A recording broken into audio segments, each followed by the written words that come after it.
folks. Black Star Network is here.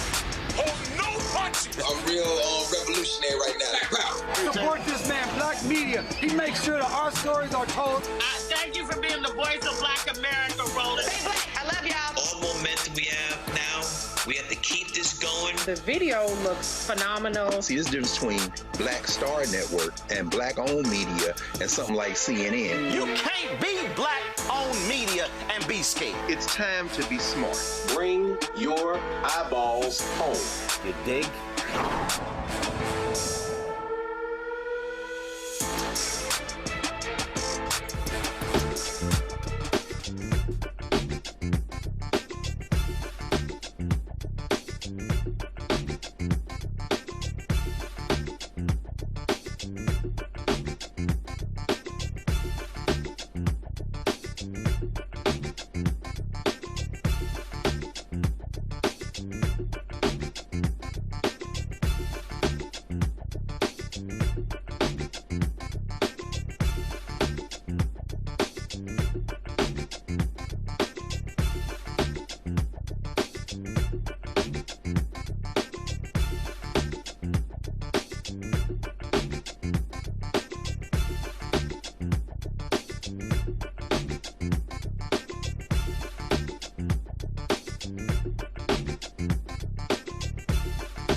Wednesday, July 22nd, 2026, coming up on Roland Martin Unfiltered, streaming live on the Black Star Network. The family of Nolan Wells releases their independent autopsy results today at the NAACP convention in Chicago. We'll tell you what was said. Also, Senator Raphael Warnock talks about white supremacy, Trump and the housing bill, as well as what Democrats need to do to reach black voters. We'll also talk with a research firm that talks about how African Americans feel about the issue of voting in the wake of the Louisiana versus Callais decision. We'll talk about the case of a black man shot and killed in Delaware. We'll talk with the family attorney. And also, Texas Governor Greg Abbott had something to say about Texas State Representative James Tallarico not understanding black voters. I'm going to tell you how Greg Abbott ain't got a damn clue about black voters in Texas. It's time to bring the funk on Roland Martin Unfiltered on the Black Star Network. Let's go. He's got it. Whatever the miss, he's on it. Whatever it is, he's got the scoop, the fact, the find. And when it breaks, he's right on time and it's rolling. Best believe he's knowing. Putting it down from sports to news to politics. With entertainment just for kicks, he's rolling. It's on go, roll, y'all. It's Roland Martin, rolling with Roland now. He's funky, he's fresh, he's real, the best, you know he's Roland Martin now.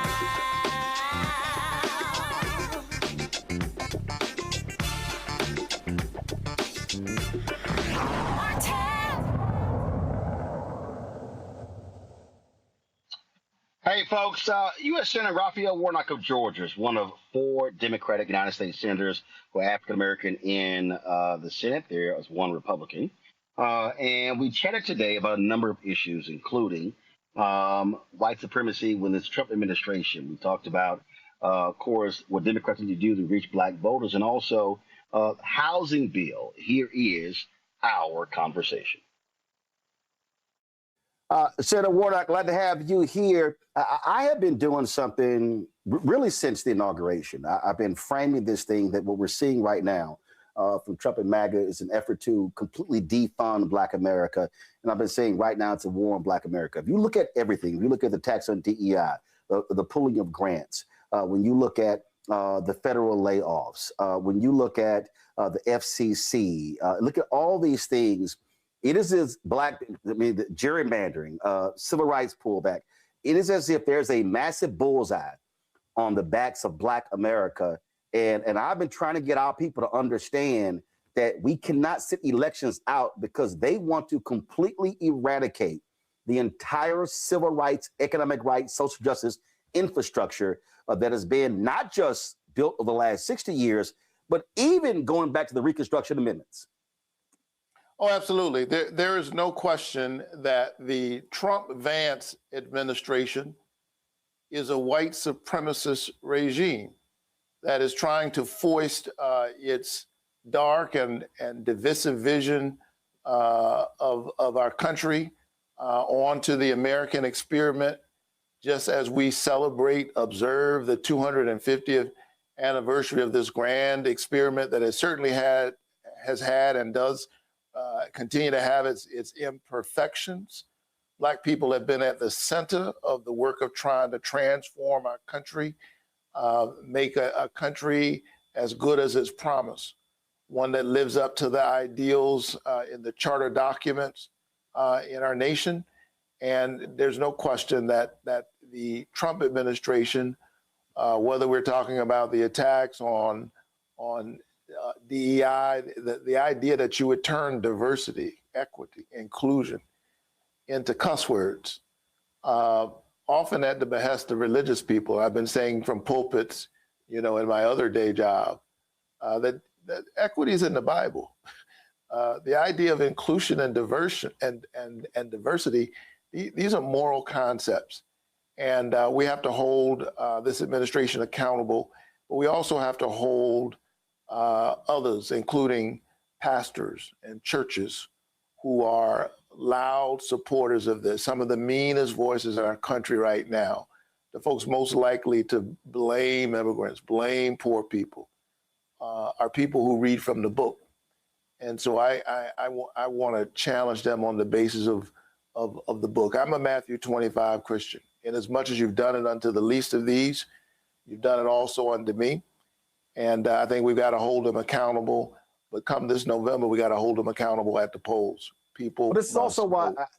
It's also why I think where we are, we have to be in this, and I have been just, Bishop William Barber and I, our frat brother, we've been talking about this here. We have to have a micro to macro strategy, but also we have to be walking people through this. Those of us who live and breathe this stuff every day just simply can't assume that people know. There has to be a connecting of the dots. And so you have to connect the dots of Doge layoffs with the dramatic rise in Black unemployment because we over-index in federal government. You have to connect the dots of the attacks against DEI on how every Black nonprofit has been impacted. The slashing of federal grants impacts NGOs. It's impacting Black organizations. And so last year, Biden-Harris, Black-owned businesses got $10 billion in federal contracts, only 2%. That's not down to 1.2%. And so when you lose those billions of dollars in federal contracts, guess what? Those are Black-owned businesses. They have employees. They have families. They have kids in schools. And so this thing is just impacting in all areas. And so we're just in a moment where I just think that people really need to understand that what they are trying to lock in is, and I'm very clear in my book, White Fear. White supremacists rule for the next 50 to 100 years. And folk have got to wake up and realize this is not just about the next election. This is literally about the next half century. No, absolutely. They are playing, and they've been playing the long game. We on our side have not focused on the state legislatures, for example, the way that they have over the last few decades. And as a result, we're witnessing this rabid gerrymandering that's going on all across our country. The Supreme Court, with its recent Callais decision, has poured fuel on that fire. There are literally some 19 seats that are endangered right now in the Congressional Black Caucus. They want the opposite of the grand covenant e pluribus unum out of many one, and they are trying to shape the nation in their cruel, narrow, racist, bigoted, dystopian image. And the most powerful thing we have right now is our voices. I want those who are saying in 2024, what difference does it make, to look around and see what's happening and ask yourself, can you afford to stay home come November? I think not.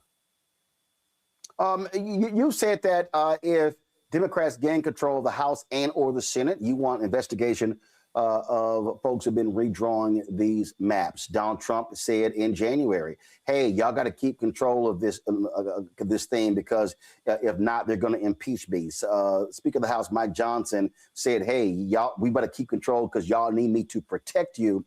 They're scared to death of investigations. And I've heard people say, well, Democrats should not be practicing retribution. I've said, no, wait a minute. Corruption is corruption. And if Democrats gain control, they should be making it perfectly clear that they're going to investigate potential wrongdoing. And clearly we know Donald Trump's DOJ is not going to criminally prosecute. But what is happening, people just can't just get away with it.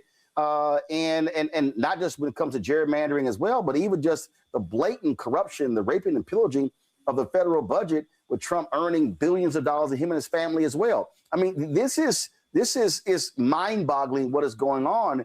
And so this is also what's on the ballot in November, actual accountability from Congress. Listen, if when we win one or both of these houses come November, there's no question that we owe it to the American people. We owe it to the people who sent us up here to hold folks accountable. We have to hold accountable those in the administration who are literally looting the government. They are looting and burning our systems of accountability down and selling it for parts. I don't know if Donald Trump was a billionaire or not the first time he ran. There's some question about that. No, he wasn't. He wasn't. But there's no question now. He's wealthier than he's ever been.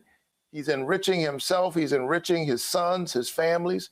He ran saying that he was going to do something about people's families. And apparently charity begins at home, because he has done an excellent job at enriching his own family. But he's not focused on yours at all. We have to hold him and his enablers accountable. And we have to hold partisan actors in these state legislatures who have been gerrymandering Black people's voices all across the South with absolute abandon. Racial gerrymandering still is illegal. And even the Supreme Court had to nod to that, even in their awful Callais decision. It is illegal to engage in racialized gerrymandering.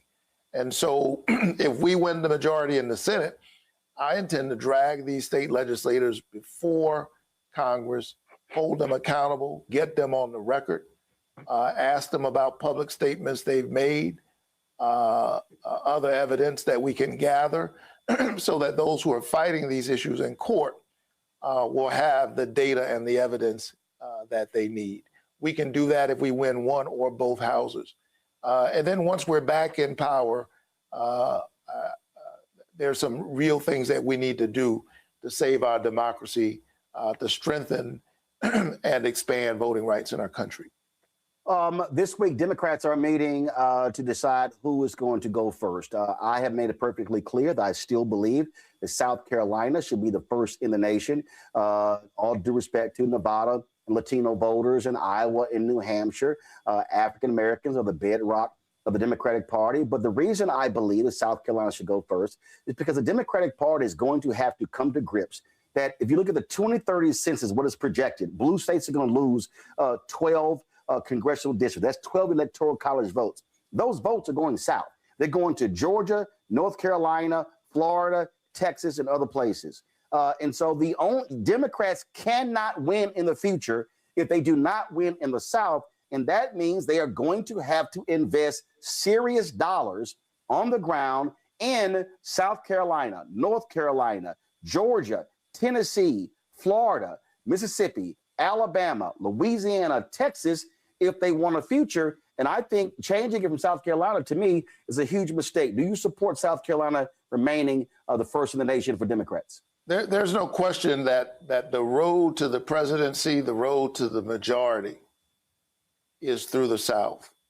And as a child of the South, I absolutely support that. I resonate with what you're saying with respect to my neighboring state of South Carolina. We debate on who has the best peaches, but I support. Ain't no debate on who got the best barbecue meat, bitch, in Texas. So let's just be real clear. Y'all can talk about them peaches. Y'all can't talk about barbecue. But look. Here's the issue we have in the Senate, Roland. Our high watermark right now in terms of seats that Dems can realistically win in the Senate is 52. 52. Think about that. When Barack Obama won election in 2008, he had 60 Democratic senators. 60. That is practically unimaginable right now. We're going to have to expand our base, and a big part of that is the South, which is one of the reasons why one of the races that I've been trying to get people to pay attention to is the race in Mississippi. We can win a Senate seat in Mississippi. I'm not going to kid you and pretend that it would be easy, but it wasn't easy for me to win my seat in Georgia. When folks started talking about... It's not going to be easy to win that seat, Senator. Sorry to interrupt you. When you got two black candidates and one is running as an independent right now, polling at 6%. I mean, I'm sorry. That you can't beat Cindy Hyde-Smith with two black candidates running with one as an independent. That's just real. I think that's a tactical issue that needs to be addressed. But I'm very proud of the race that Scott Callais is running. He actually outraised the incumbent, Cindy Hyde-Smith, in the first quarter. Mississippi is a state where the media markets are relatively cheap. certainly very cheap as compared, say, to Texas. I support wholeheartedly what we're doing in Texas. But if we could get a fraction of those resources in Mississippi, I think it's important both for the short term. I do believe that Scott Cologne can win. Mississippi has just the kind of coalition that we had in Georgia, but even more so. Georgia's 31% African American. Mississippi's 38%. We can build a multiracial coalition in Mississippi to deliver that Senate seat. And in the wake of what they're doing around this partisan gerrymandering, I'd love to see us send Benny Thompson back, of course, to the House, and for good measure, pick up a Senate seat in the meantime. A couple of more questions. One of them deals with, frankly, money. Are you and other members of the CBC, are you telling the DNC, the DSCC, the DCCC, the Democratic Government Association, Senate Majority PAC, House Majority PAC, listen, y'all got to stop this nonsense of the old way of running. You're going to have to spend 3 to 4 more times in investing in Black people. You're going to spend 3 to 4 more times on the ground because today's Black voter is not the other voter. More Black people are not identifying as Democrat. Doesn't mean that they won't vote Democrat, but the investment has to be there. And I just keep saying to these folks, you can't go to the old model of 40 years ago thinking you're going to pop into a few Black churches, show some Black endorsements, and then do some nominal work. No, you're going to have to spend real money, real time investing to turn out African Americans if they want to win. Are y'all telling them that, and are they listening? The answer is yes. I'm telling them that. I'm saying it all the time. And guess what? I got street creds to support it. I'm not here by accident. I don't know that nobody who spent more money on Black media, on Black radio, in Black newspapers than I did during my campaign. I had to upset what people would normally do. I had to shake the apple cart to make sure that we were talking full time, in real time, in a robust manner to the most faithful part of the Democratic multiracial coalition. Black people are at the base of the party, especially Black women. And so you move across Georgia and you talk to folks who own Black radio stations in these little rural towns, and you ask them, what did the Warnock campaign do during my 2 races for the Senate? And as a result of that, I'm sitting here twice elected in the state of Georgia. Yeah, so Black, they need to be listening. What you did in Georgia and what Don Scott did, because Speaker of the House of Virginia, that's really the model how you turn it out. They better listen. Last question for you. Bipartisan effort, huge numbers passing a housing bill. Housing is a major crisis. The twice impeached criminally convicted commander-in-chief refused to sign the bill because he threw a temper tantrum. That bill is actually helping people. And we know for African Americans, housing is critical. Affordability is critical. Talk about what you want to see happen now that the bill has become law, despite the antics of the commander-in-chief. Housing is one of the most important issues we can be talking about. And we have a major housing affordability crisis in this country. Much of it is on the supply side. There's just not enough housing, and a whole range of reasons for that. I've been working on this issue since I came to the Senate, but I'm proud that we were able to pass the Road to Housing bill, which in various ways addresses this affordability crisis. It doesn't do everything, but it is a robust first start. I'd like to do more once we're in power. But in this bill, in this law, this bill which became law, despite Donald Trump's temper tantrum, he wouldn't sign it, but it became law anyway after 10 days.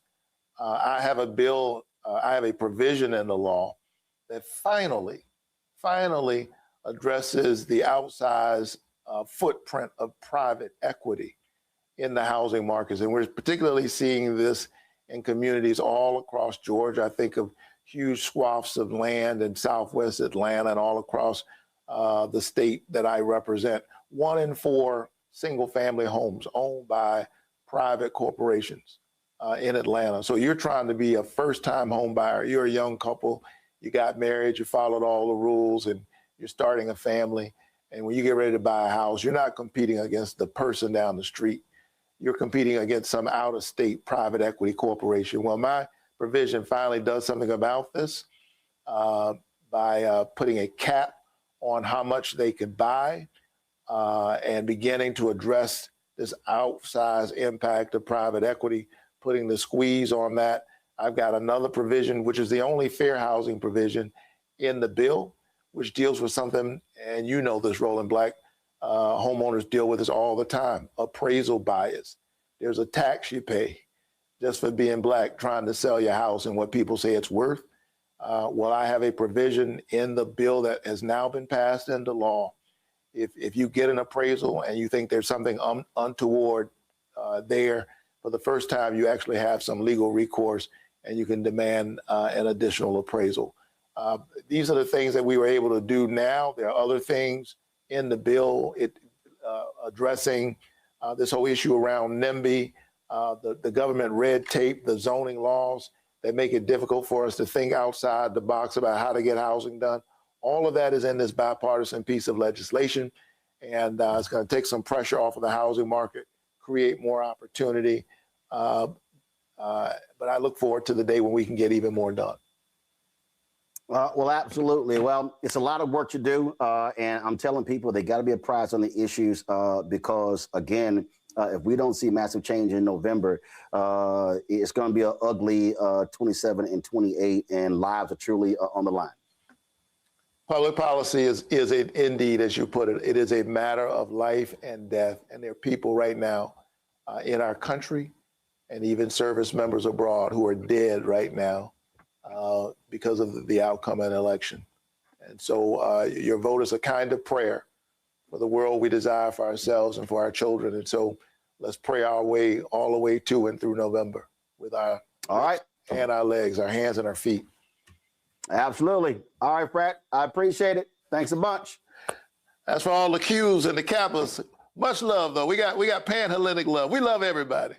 I call them youth groups. I call those Lil youth groups. You know why you say that? Because you don't need them to vote for you. I need all the pan-Hellenic to vote for me.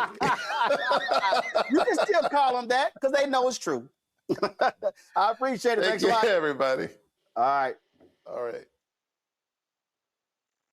All right, folks, let's bring in my panel. Joining me right now, Rebecca Carruthers, President and CEO, Fair Election Center out of Washington, D.C. Robert Patillo, civil rights attorney, Patillo Law Firm out of Atlanta. Derek Jackson, state representative out of Georgia. Glad to have all three of y'all here. I'll start with you, Rebecca. What Senator Warnock talked about, obviously, those issues. Listen, that's what's going to be on the ballot.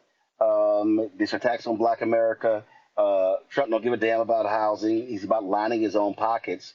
But I keep saying what has to happen is, as opposed to folks fixating on marches and rallies right now, and they serve a purpose, we should be having more teach-ins, more training sessions, connecting the dots to get people to understand what the issues are, who's in charge, and how their vote actually makes a difference when it comes to these life-changing, life-altering issues.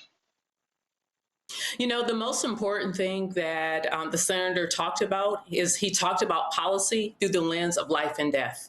And he's absolutely right. And there are many activists on the ground who are talking about policy in those terms. I know sometimes we talk about Black representation and we talk about, oh, we need Black people. But here's the thing that's also important in this moment. We need people who are in power, who are advocating for Black policies that help push Black communities in this country forward, because it is life and death. If we're talking about housing, the life expectancy of your housed versus unhoused is quite different. When we're talking about a mountain of student loans, the ability to actually feed your family and not be in a 30-year hole because you're trying to pay hundreds of thousands of dollars back because you pursued education in hope for a better life. When we talk about food apartheid, food scarcity, when we talk about these issues, this is life and death. Of course, when we talk about foreign policy, what's happening with the U.S. and its increased aggression in the Middle East, specifically Iran. When we talk about these issues, we do have to understand that stakes are high, and that we're seeing that white supremacists in this country, they're playing for keeps. And so we have to have that same level of intensity as we're discussing policy. And yes, voting is important. Of course, I would say that because I run a national voting rights organization. But voting is one of many steps. But taking the time to examine policy helps people cut through misinformation and disinformation that we see online. The final thought that I would add here is that look out, you're going to see an increase in foreign interference on information on online platforms. It's not just about the midterms, but for many people, we have started the march to 2028. Robert?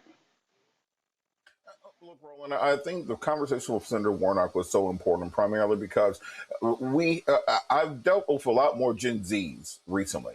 And they are by far the most detached generation politically at their age of anything I can remember in recent memory. I remember when we were all 22 years old, out marching and protesting Bush's reelection, saying we're going to stop the Iraq War, saying that we were going to fight back against the genocide in Darfur, those sorts of things. Who Democrats have to realize, this next generation is not interested in the same politics and policies of the past. You can't just simply roll out of bed and count on them to turn out. You have to actually present to them policies that they believe in, things that will actually make their lives better, and not just simply say how the other side is terrible. If you are 18 right now, you've been dealing with Donald Trump since you were 10 years old. You've spent the majority of your life with this presidency, and therefore you don't understand what America was like beforehand. Pointing out the absurdity of Trump is no longer a winning strategy. You have to push forward the policies that you actually know will help the American people, and we have to get rid of this old guard that for some reason thinks we can play the same game again and again and again. This is a new post-Obama radicalized young generation that's looking for leadership and is looking for bold and strong solutions, and that's what's going to win going forward, not simply recycling and retreading the same things we've done for the last 40 years. Derek? You know, I absolutely agree with my dear friends that I shared a panel with this evening, but I'm going to just take a different kind of pivot. I'm happy that Senator Warnock was able to deliver and actually got this bill passed, right? Because we as Democrats, we often tell every campaign election cycle what we want to do, all the promises that we make, and unfortunately, we don't deliver. This is one that he delivered on. I mean, right here in Georgia, as he already articulated, 1 out of every 4 homes, Roland, owned by someone on Wall Street, and our housing market has went through the roof. And so, as we continue to articulate this quality of life and this American dream, here Senator Warnock was able to deliver, I think, a very hallmark piece of legislation to tell the American public, you do get out and vote, and you vote for someone that align with your interests, we can deliver, and then hold them accountable to get that particular thing done. And so I enjoy the fact that this Housing Act has been done in spite of the person that's in the Oval Office. All right, folks, I got to go to a break. We come back. We're going to talk about a new research that shows where black voters stand in the wake of the Supreme Court's Louisiana versus Callais decision. We'll also be talking about the results of the Nolan Wells independent family autopsy. All of that right here, Roland Martin Unfiltered, right here on the Black Star Network. All right, folks, let me tell you about Chapter. Now, if you're on Medicare or about to be, the system is not set up to work for you. Too much fine print, too many plans, and too many people making money off of your confusion. And look, we're used to this. We're no strangers to systems that don't have our best interests at heart. But we don't have to accept it when it comes to Medicare. That's why I'm telling you about Chapter. Their advisors are independent and honest. In fact, they're the only Medicare advisors that compare every plan nationwide. And they're focused on one thing: what works for you. If there's a better plan out there, they'll find it. If you're already in the right one, they'll tell you that too. There are no games. Just last year, people who switched with Chapter saved an average of $1,100. It's 20 minutes and a real person. It's completely free. My parents actually have already called. My mom sent me a text. Folks, give Chapter a call at 724-264-8281, 724-264-8281, and connect with someone you can trust. Folks, these are the kind of services that we need for our audience here at Roland Martin Unfiltered and the Black Star Network. So call Chapter right now, 724-264-8281. With medicine and science under attack, I want to keep you and your family informed and healthy. I'm Dr. Ebony Hilton, and I knew at the age of 8 that I wanted to be a doctor. So I studied hard and became the first African-American female anesthesiologist hired at the Medical University of South Carolina since its opening in 1824. And I always say I was made into a doctor, but I was born to be a mom. And as a new mom, wife, sister, daughter, and friend, I understand how frightening a medical crisis can be. I care for individuals on some of the worst days of their lives, and it's my mission to provide you with a safe space to gain clarity on issues affecting your mind, body, and soul. I recognize that there are health disparities, particularly as it pertains to race, and I want to help bridge the gap between you and your healthcare providers. Join me every Thursday for Second Opinion on the Black Star Network, where each week I'll invite experts from various medical fields to share the latest health news. We'll discuss topics such as the vaccine debate, mental and sexual health, medical bias, infertility, menopause, andropause, nutrition, and aging. Together with my medical colleagues, we aim to provide you with a second opinion. Don't miss it, Thursdays only on the Black Star Network. Next on the Black Table with me, Greg Carr. Brown versus the Board of Education. The history books call it the court decision that ended racial segregation in American schools. But a brand new book, Jim Crow's Pink Slip, uncovers a devastating unintended consequence of that 1954 Supreme Court decision.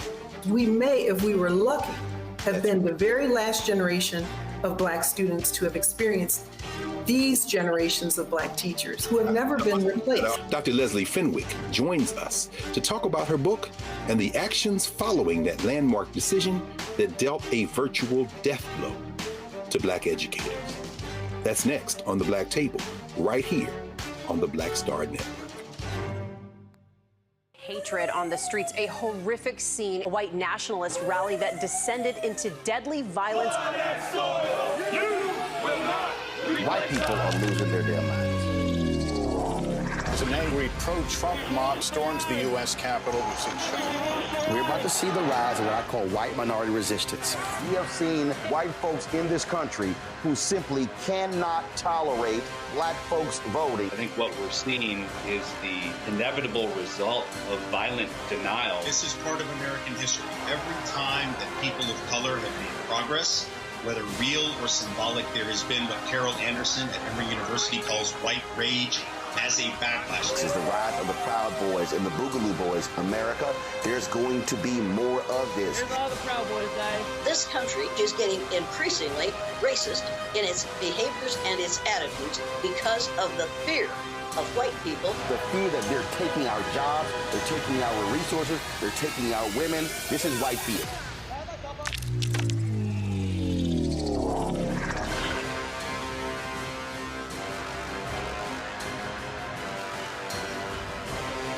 Swing Cash, Basketball Hall of Famer, and you're watching Roland Martin Unfiltered.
The Supreme Court's Louisiana versus Callais decision had a devastating impact on black political power. Already, we've seen Republicans wipe out congressional and state seats, and they plan to do more after the midterm elections. Well, where do black voters stand on this? How are they responding? How do they feel? And is this going to be a significant turnout effort in November? Joining us right now is Terrence Woodbury to share with us some research that he has been developing. He is the president and founding partner of HIT Strategies. Glad to have him join us to talk about this here. So, Terrence, take us through this new data that you now have.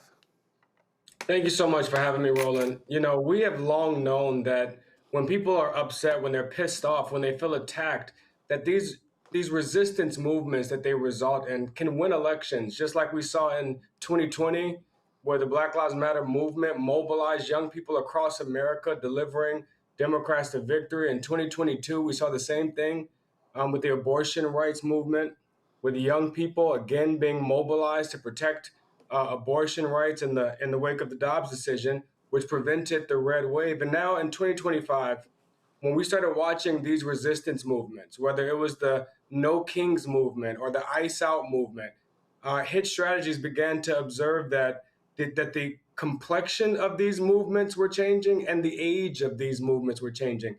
They were just a little bit older and a little bit whiter.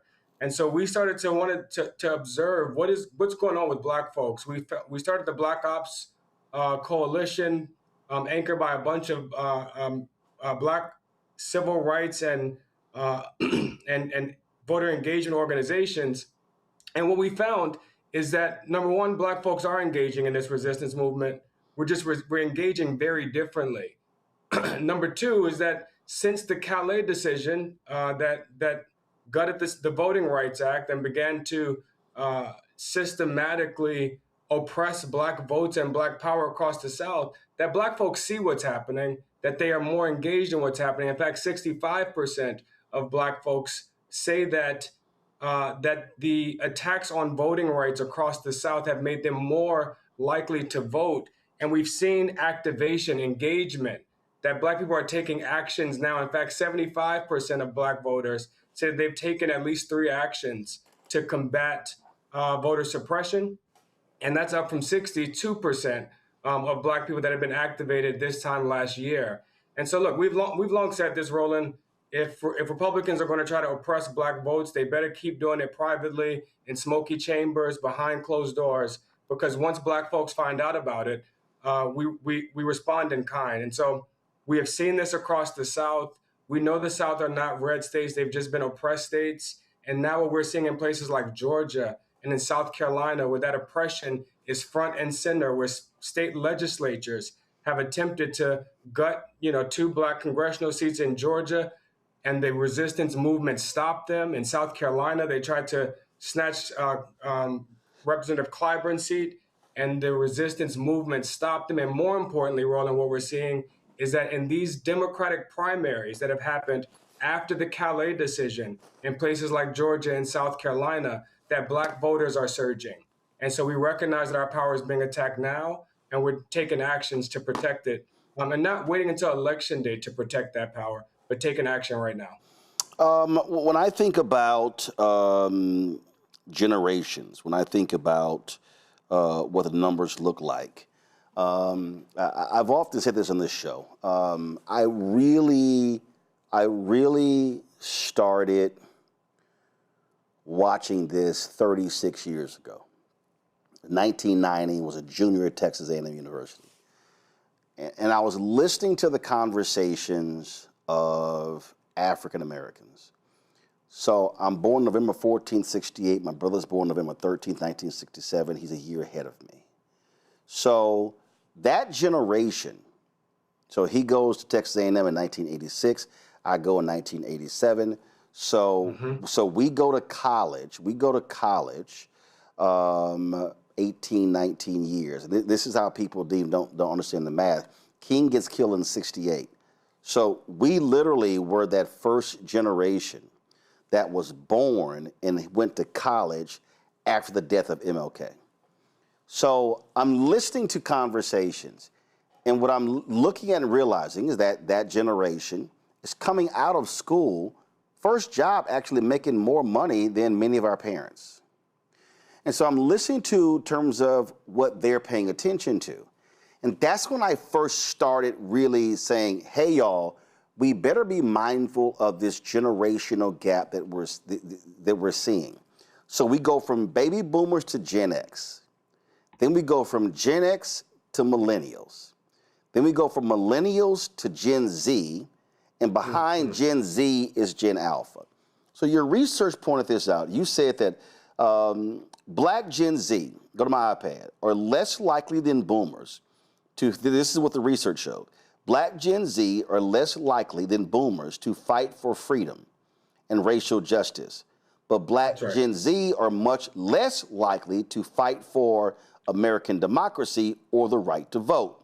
56% of Black Gen Z believe that they do not have to defend democracy because it does not work for us, compared to just 22% of Black boomers.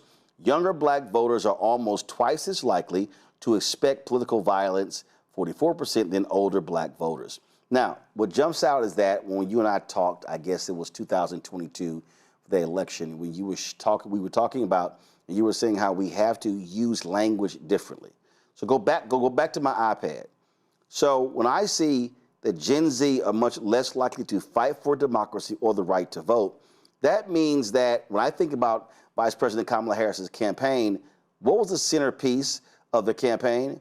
Fight for democracy. Defend democracy. What do you keep hearing people talk about? Fight for democracy, or we got to fight for our right to vote. So the language that is being used actually is not appealing to the folk we need to turn out. That's exactly right, Roland. Look, it's not that, and we've been saying this since 2022, that Democrats have to stop defending democracy. Stop defending democracy. That is not a winning message. That does not mean that we abandon democracy. But young people, specifically Gen Z millennials, who have seen multiple candidates get the most votes and still lose, who have seen an insurrection, who have seen candidates refuse to accept the outcome of elections.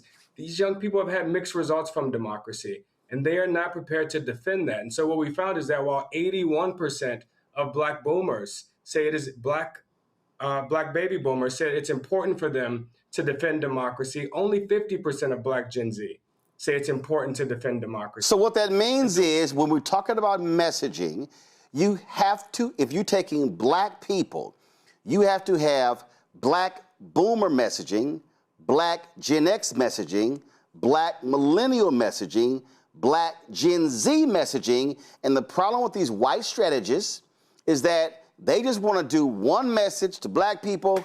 That's it. And the candidates as well. And what I keep saying is, like, no, you have to have a micro targeting strategy. And this also goes for Black politicians and Black groups. We have to be talking to different generations in a different way. That's exactly right. I mean, we've heard a lot about the gender gap in the Black community, Roland, how Black men show up different than Black women, when in fact the gender gap exists across every racial group. In every group, women vote different than men. Women show up more than men. And in the Black community, that gender gap is smaller than it is in any other group. But what is undermining our ability to coalesce this resistance, to really demonstrate the full force of Black power, is not the gender gap between Black men and Black women. It is the generation gap between older Black voters and younger Black voters, where across every single metric, whether it is, how important is it to fight for democracy, how likely are you to vote, how much do you approve of Donald Trump, on every metric, younger Black voters are 20 points away from older Black voters. And so this is where we have to start solving for the gap. And a part of how we do that is by connecting the dots between the democracy, these kind of pain points of democracy, and how they are impacting young people, Black young voters, economically. For example, right, we may want to talk about ICE occupying our cities or being deployed into American cities. And that's fine, as long as we are connecting that to the fact that means that there's $75 billion of wasteful spending that could have been used to solve problems in your community. We can talk about an unconstitutional war in Iran. That's fine. But it's more important to talk about the fact that we're spending $1 billion a day in Iran, almost $30 billion wasted, and what Democrats would have solved with that money.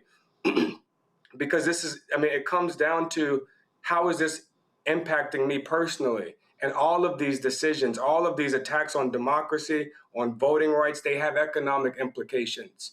And we have to connect the dots and show how these decisions are, yes, they're undermining America's democracy, but also they are hurting you, your family, and your community. This right here jumped out at me, and I found this to be really interesting. Now, first of all, this is the actual, just the graph here, but I'm going to go down here. And when you talk about that black-female divide, again, we have to deal with messaging. So it says, hurt you personally, not made a difference personally, help you personally. Men under 50, Trump's policies, hurt you personally, 39%. Not made a difference, 40%. Help you personally, 18%. Now we go women under 50, stark contrast. Hurt you personally, 62%. Not made a difference personally, 24%. Help you personally, 9%. Let's go to men plus 50. Hurt you personally, 69%. So it jumps from 39 to 69 when you go from men under 50 to men plus 50. Not made a difference goes from 40 to 22. Help you personally drops 18 to 8. Now, with same thing, if we're talking about messaging and how do you talk, so now if you're talking to black men, the conversation to black men 50 plus is different than the ones below that, because again, when you look at numbers, who are the folks that have been getting laid off? Largely African Americans who are 50 plus, men and women, federal workers, others, impacts of DEI. And so again, what it is saying is that when we're talking about how do we communicate, we have to be, I'm thinking about I forgot the guy's last name, but he's the author about your love language. I mean, that's what this is all about. And all this is saying is you cannot continue with this sort of one size fits all.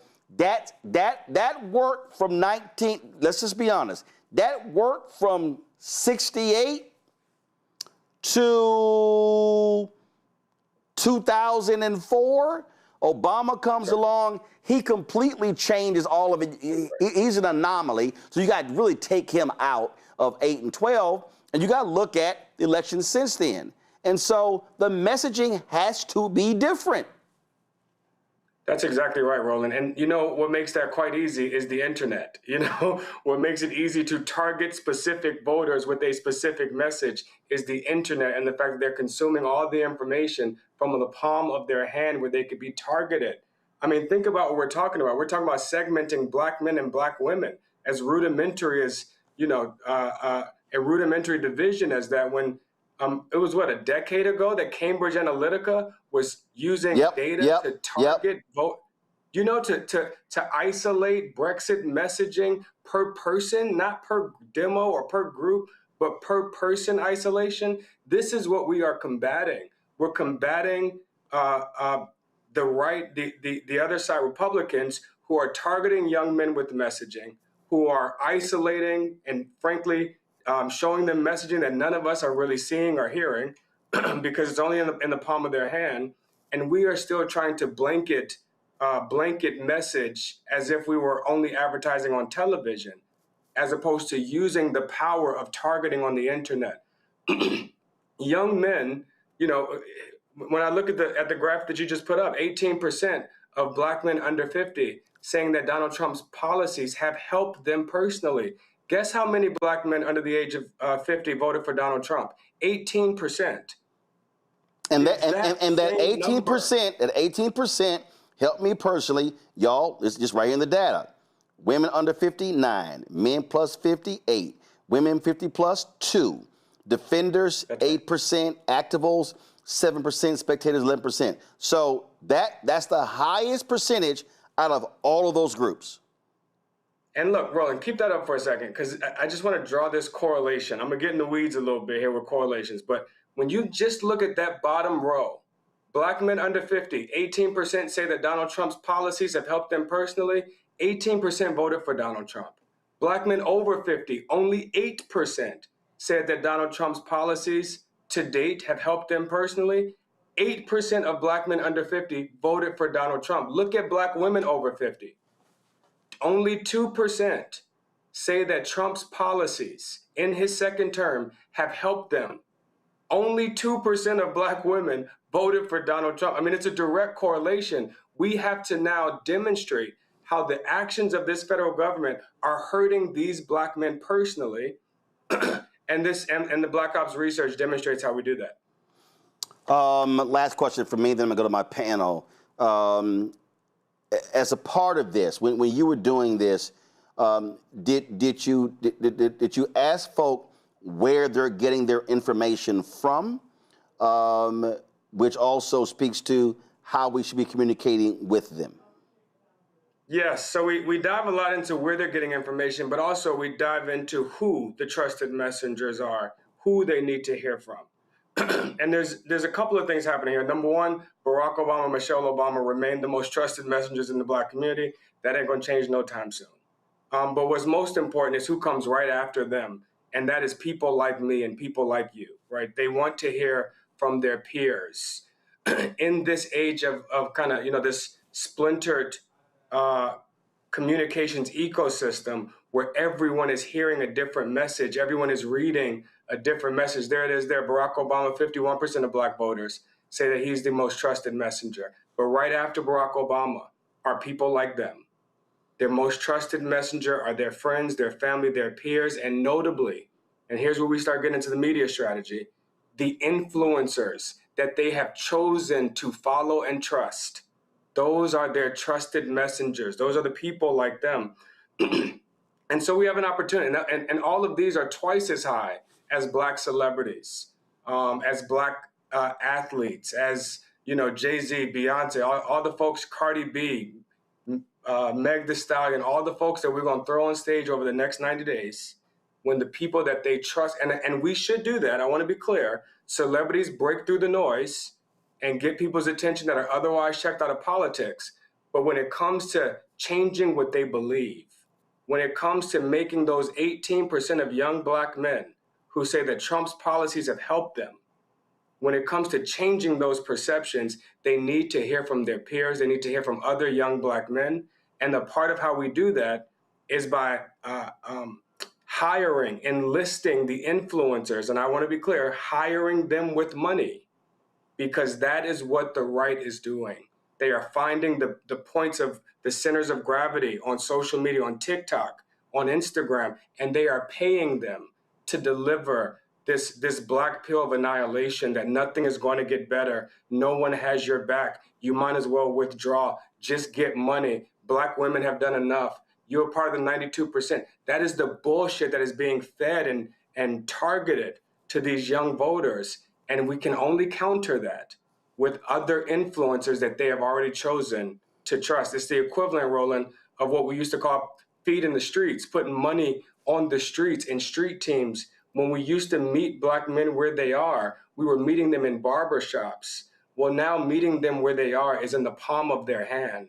And the messengers that they trust, they already follow. Oh, yeah, listen, those messengers. Listen, my friend Brother Todd Brown hit me today, and he said his son came home and he was like, yo, he said, man, why y'all didn't tell me about Roland Martin? Because his barber leaves the show on the moment he opens. Because we have this show. We also have a 24-hour channel on YouTube that you can just put on and circulates. And he was talking about that. I've got other. So the point is, what I keep saying is, you have to produce the content that makes it available to them, and so they're touching it in their own way. And so my whole deal is, you have to be using it to be talking to them, reaching them, speaking to their issues. We're going to be dropping, I was going to have it ready, but we're changing our promos, a new show we're launching that's specifically targeting black men. But the whole point is you have to have different messaging that resonates with them. So whether it's black men, black women, black men 50 plus, under, 18, 35, is all that way. And, you know, and like I had somebody, and they were like, well, you know, man, you need to have, brother told me, he's like, well, you need to have this on your show, reach the younger people. And I actually said, no, you need to have a separate show that does that. And again, he wasn't understanding what I was trying to say. I said, you can't do everything for everybody. I understand our core audience with this show is 45 plus. That's our core audience. So we created the Other Side of Change, hosted by two millennials, specifically for that. Again, folk have to understand that today's media is totally different than I normally think about it. Quickly, let me go to the panelists. Robert, your question for Terrence. Terrence, I think it's a really important conversation because often we have this generational divide between before it was boomers and Gen Z, and then it was Generation X and Generation Alpha, etc. What do you think has to happen in order to create the type of messaging that will be broad-based enough to get all these disparate groups on the same page? You know, we're trying to get people who listen to both Patti LaBelle and the City Girls to vote for the same people. What has to happen to get that messaging out there? Never gonna go on the same page. If I take it a step back, people, and this is something I've continued to advise Democrats, is that when people are experiencing pain, frankly, when their lives seem to suck, they need a reason for that pain. And it can't just be because I ain't doing something right. I got the degree, I went to school, I did all the things you told me to do, and this shit still sucks. And those people need a pain, and young black men are experiencing a separation and isolation, struggling to enter into this workforce and to find their footing. And these are young black men that got degrees, saddled with debt, and still can't get a footing. Those young black men need a reason for that pain. And what Donald Trump does is comes along and tells them that the reason for your pain, he says the same thing to young black men, the same thing to white rural men, that the reason for your pain is because of those other people that are getting what you deserve. Those immigrants, those Muslims, those trans kids.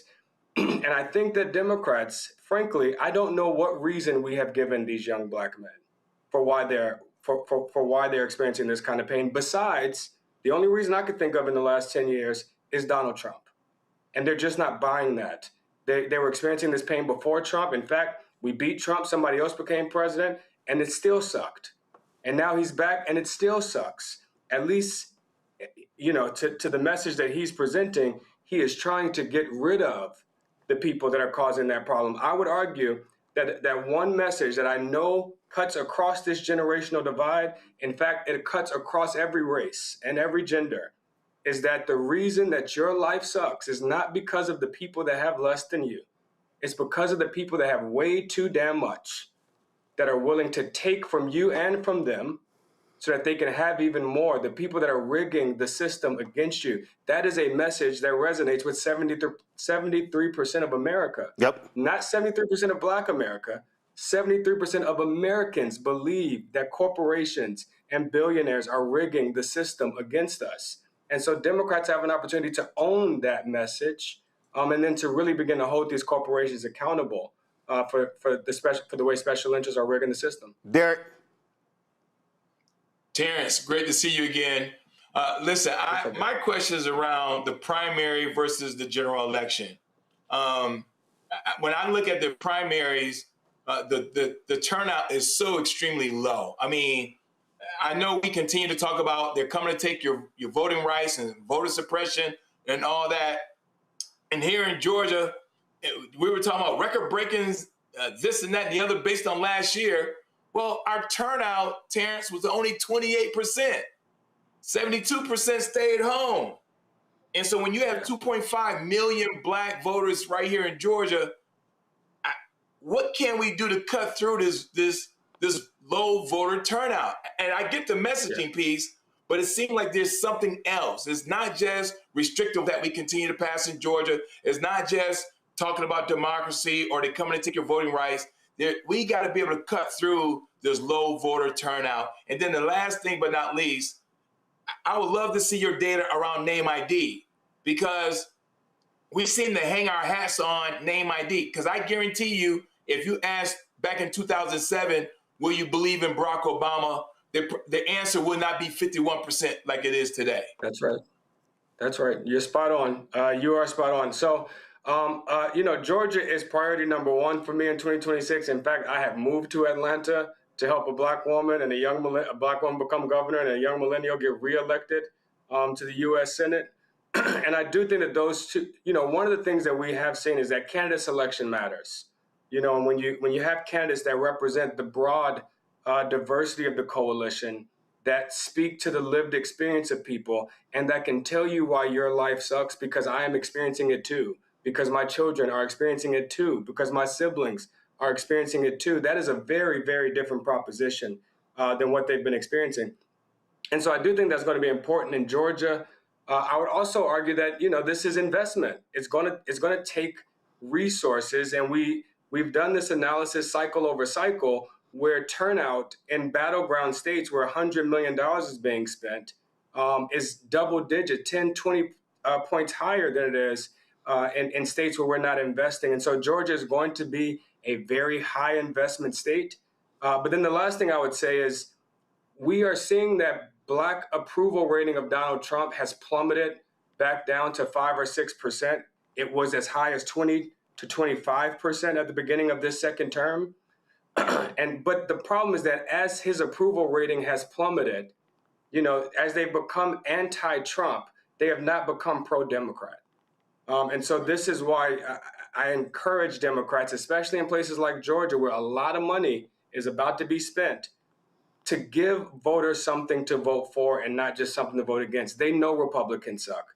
They know Donald Trump is terrible. They know MAGA is attacking them. They need to know what Democrats are going to do for them. Rebecca. Hey, Terrence, it's good to see you. I owe you a phone call. Yes, you do. So, and I'll be in Georgia next week. So I'm reading Ella Baker's biography, especially as she's talking about participatory democracy. Is that the Barbara and Ransby book? Black hierarchy. The Barbara Ransby book?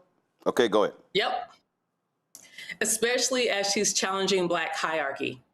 I'm raising this because when I look at influencers online on behalf of the party or on behalf of candidates, when I look at celebrities, when I look at Black churches, Black fraternities and sororities, that has been the way in which the Black establishment has said, okay, this is how we're going to organize the Black community. It's not working. So how do we get the Black entrenched establishment to understand that we have to get everyday Black people involved into this thing if we're actually going to do something to move our communities forward? Luckily, frankly, I don't know how we convince the Democratic establishment to do things differently without replacing more of them, frankly. I'm going to get in trouble for saying that. But that is why it is so important for organizations like yours, for grassroots organizations across the country, Block Wisconsin and Detroit Action and Power Pennsylvania and Top Texas Organizing, that all of these groups that have become a center of gravity in our community, that they are funded, that they are well resourced, because they are doing a lot of the work that state parties used to do. And so, as the national party, I believe is kind of in a soul search for the brand of the party that I don't know will be answered until 2028. That we just have to make sure that the groups that are on the ground, that have demonstrated a proof of progress, that have been on campuses the way you have, organizing and mobilizing and registering young people, that those groups are actually well funded, because that's where the work is happening. All right, Terrence, where can people go to check out all of the research? Yeah, please check out the Black Ops Project. We've been conducting this research for the past year. Focus groups, polls, top lines, all the focus group clips can be found at www.hitstrat.com /Black Ops. And please, I really encourage you to listen to some of these focus group clips. Listen to the pain in these black voters, and instead of us talking about these black voters. Well, what we'll do is we'll also we'll pull some of that so we can actually share this so people can actually see it and understand it. Terrence, we appreciate it. Thanks a lot. Thank you, brother. Folks, quick break. We come back. We're going to talk about a critical case out of Delaware. Black man shot and killed. Family demanding answers. You're watching Roland Martin Unfiltered on the Black Star Network. Support the work that we do. Join our Bring It Funk fan club. You want to contribute via Cash App. Use the Stripe QR code. You see it right here. Text the money order, make it payable to Roland Martin Unfiltered. P.O. Box 57196, Washington, D.C. 20037-0196. PayPal R Martin Unfiltered. Venmo RM Unfiltered. Zelle Roland at RolandSMartin.com. Roland at RolandMartinUnfiltered.com. Back in a moment. All right, folks, let me tell you about Chapter. Now, if you're on Medicare or about to be, the system is not set up to work for you. Too much fine print, too many plans, and too many people making money off of your confusion. And look, we're used to this. We're no strangers to systems that don't have our best interests at heart. But we don't have to accept it when it comes to Medicare. That's why I'm telling you about Chapter. Their advisors are independent and honest. In fact, they're the only Medicare advisors that compare every plan nationwide. And they're focused on one thing: what works for you. If there's a better plan out there, they'll find it.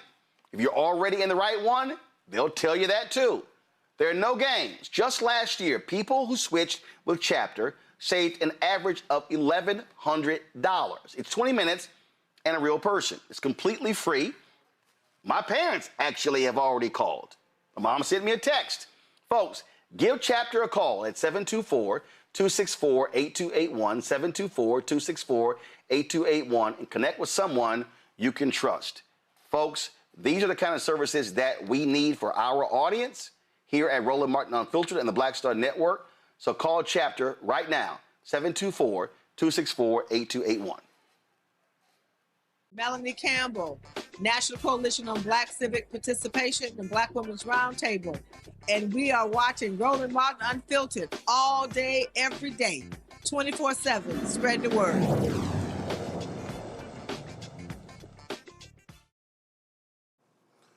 The family of Kadir Skinner is calling for criminal charges against a police officer who shot and killed the black 19-year-old in Wilmington, Delaware.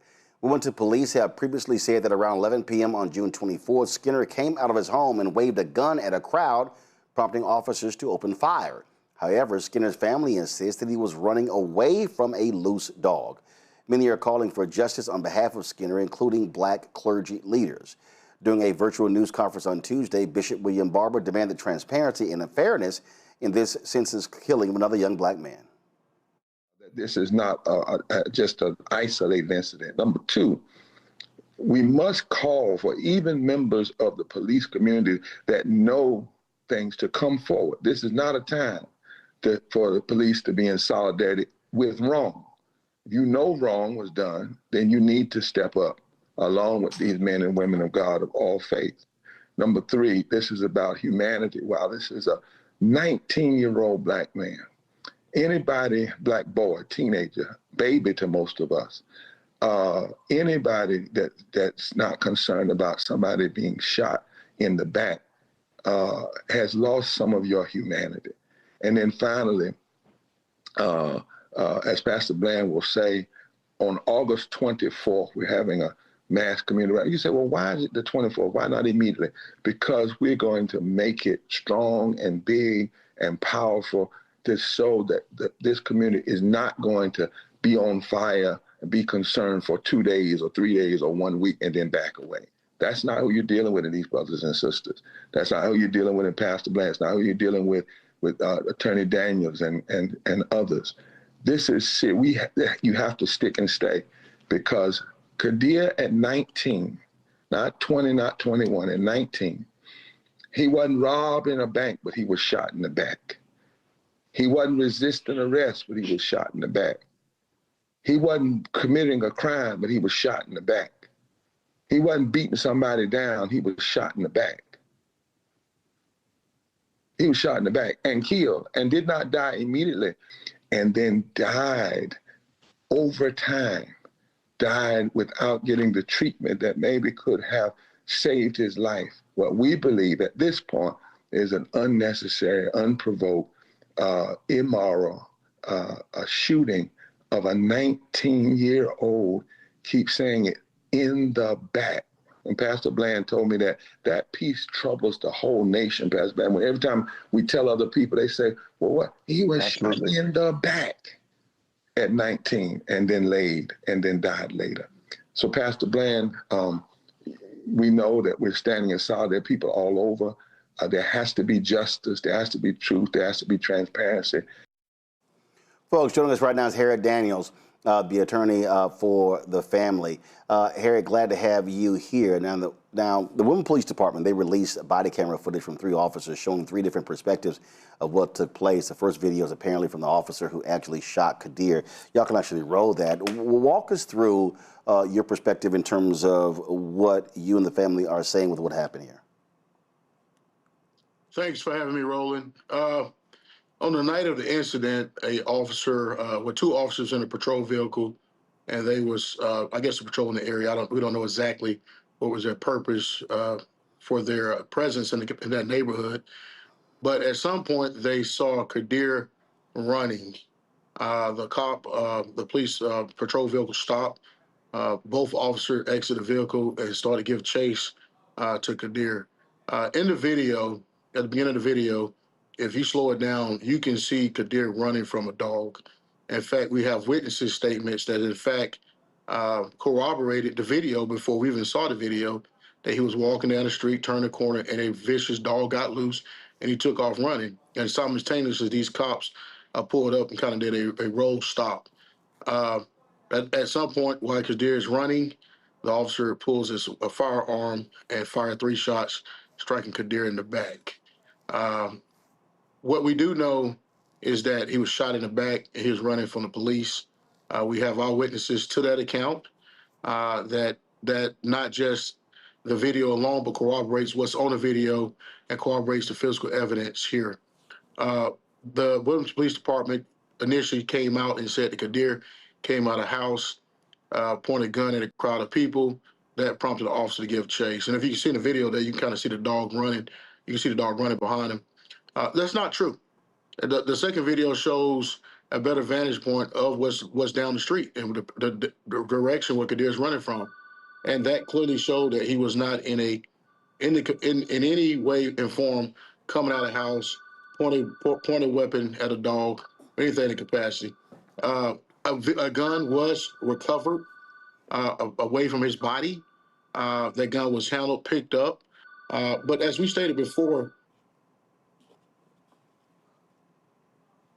looks like we lost Harriet there. We'll hope to get him back to further explain. Folks, there are other angles. Here's a third angle from the third officer who arrived on the scene. Just go ahead and roll that. And so again, there have been 3 different videos that have been released showing, roll the video please, there are 3 different videos that have been released, different angles of what took place on that night. And again, what you are hearing from this family is that they want justice. Unfortunately, we have seen far too many of these cases, Robert, where, let's just be clear, benefit of the doubt often goes to the police officer. And then when they put out there, there's a gun on the scene, people just automatically go, yep, there you go, he's guilty, move on. Well, this is one of the most important things that came out of President Obama's 21st century policing policy, which is the proliferation that we've now seen of both body cam footage, but also the general public understanding that when you see an encounter of this nature, start filming immediately. We can go back 40 years to Rodney King, and people understand the importance of video in these situations. I was with Reverend Jackson at the Ahmaud Arbery hearing when the lawyer said, well, we don't want to have Jesse Jackson here on Monday. I was the person in charge to make sure Reverend Jackson was here on Monday to walk into court. And talking to the jurors in those cases, it was the video that was dispositive, because at the end of the day, law enforcement still has this benefit of the doubt, this still belief. There's still many people, particularly white people in this country, that believe law enforcement is there to protect and serve. They believe their word above anything else, unless you have photo and videographic evidence to disprove that.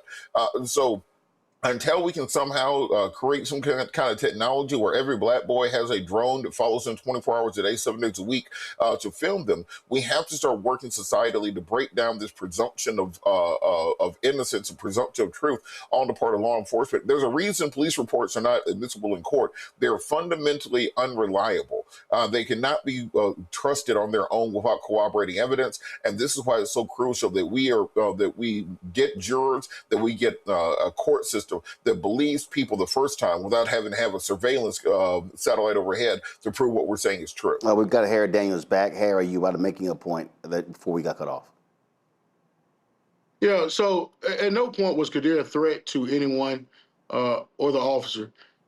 He was clearly running. We have screenshotted, slowed this video down. The experts looked at it, and you can clearly see at the time this officer discharged his firearm, he's shooting Kadir in the back.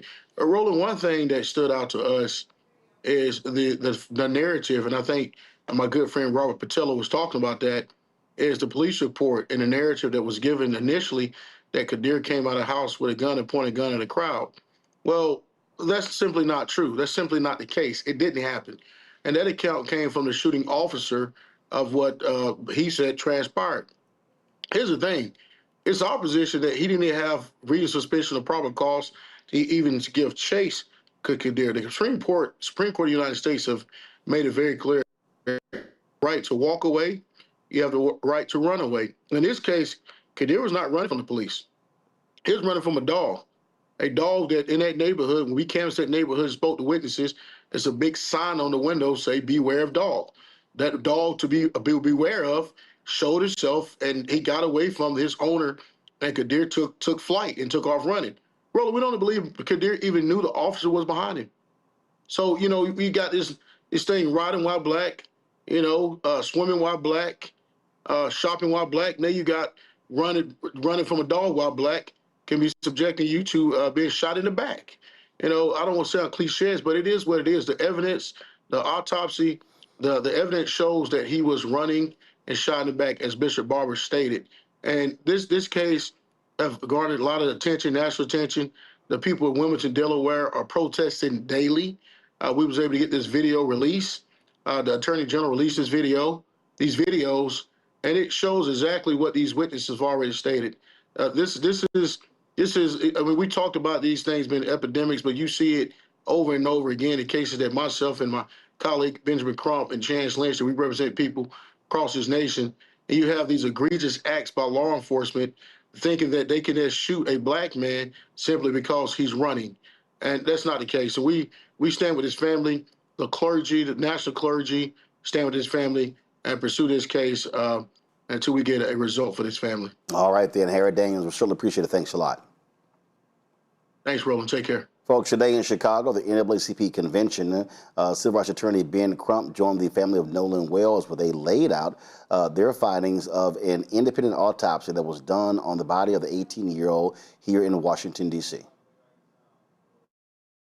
As in the case with Nolan Wells, at the time of this report, this forensic pathologist does not know the condition of Nolan Wells. He did not know whether he was conscious or unconscious when he entered the water. He said that would be significant. He said he did not know whether he was forced into the water or unforced into the water. He said that would be significant. So he said the condition of Nolan Wells before he entered the water would be the crux of the matter. It would be of utmost importance to being able to determine a cause and manner of death. He said, definitive circumstances of death are required to determine the manner of death. For these reasons, this pathologist cannot rule out, and let me really call your attention to this. For these reasons, this pathologist cannot rule out if any intervening non-accidental factors contributed to or caused the death of Nolan Wells. Very open. He says, however, dissection of the back of the head during the layered posterior neck dissection revealed a 12 by 8 inch focal area of red discoloration in the deep soft tissues overlaying the occipital bone. And he talked about how he found red discoloration when he cut open into the back of his head towards the occipital bone, and he saw the red discoloration, and we actually saw the pictures of it. It's significant. You can't help but notice, why is this dark red here in the back of his head? And so he was important to note that in his report. He said that etiology of this finding is unclear. There are no lacerations of the overlaying skin nor fractures of the underlying skull. These findings are inconclusive for perimortem injury due to both the extensive decomposition and the absence of associated injuries.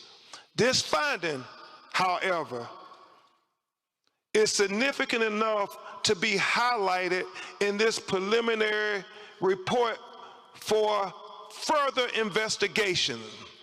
It is important to reiterate that the finding could not have been observed in the first autopsy because the posterior head and neck dissection were not performed. He said another limitation, move this back here. Another limitation faced by this forensic pathologist was the absence of the anterior internal neck structures. The trachea and the laryngeal cartilage, the thyroid horn, and the hyoid bone were not received with the body. So he's saying that the throat was not received with the body when he got Nolan Wells' body in Washington, D.C. to perform the second autopsy. And so let's discuss that with what he said about that. He said, it is assumed that the initial pathologist retained these structures for additional evaluation. He said the retention of the anterior neck structures during an initial autopsy is a common forensic pathology practice. He was chief medical examiner for 7 years in Washington, D.C., and he said that if they had concern about throat or any fracture or compression of the throat, they too will hold them back. He doesn't know why they held the throat back, but he said the throat was not with the body of Nolan Wells when he received it in Washington, D.C. to perform the second autopsy. He said, nevertheless, a posterior neck dissection performed without review of the anterior neck structures is incomplete. Therefore, this pathologist cannot rule out injury to the neck as a contributor or a cause of death. He said he would need to have the medical examiner in Mississippi allow him to review the throat. That's why he said his autopsy is undetermined pending investigation. Remember, it's about transparency.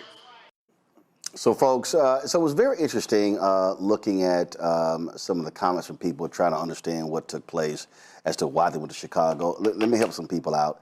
Nolan Wells was killed in killed in Mississippi. The NAACP National Convention is in Chicago. Emmett Till is from Chicago, was killed in Mississippi.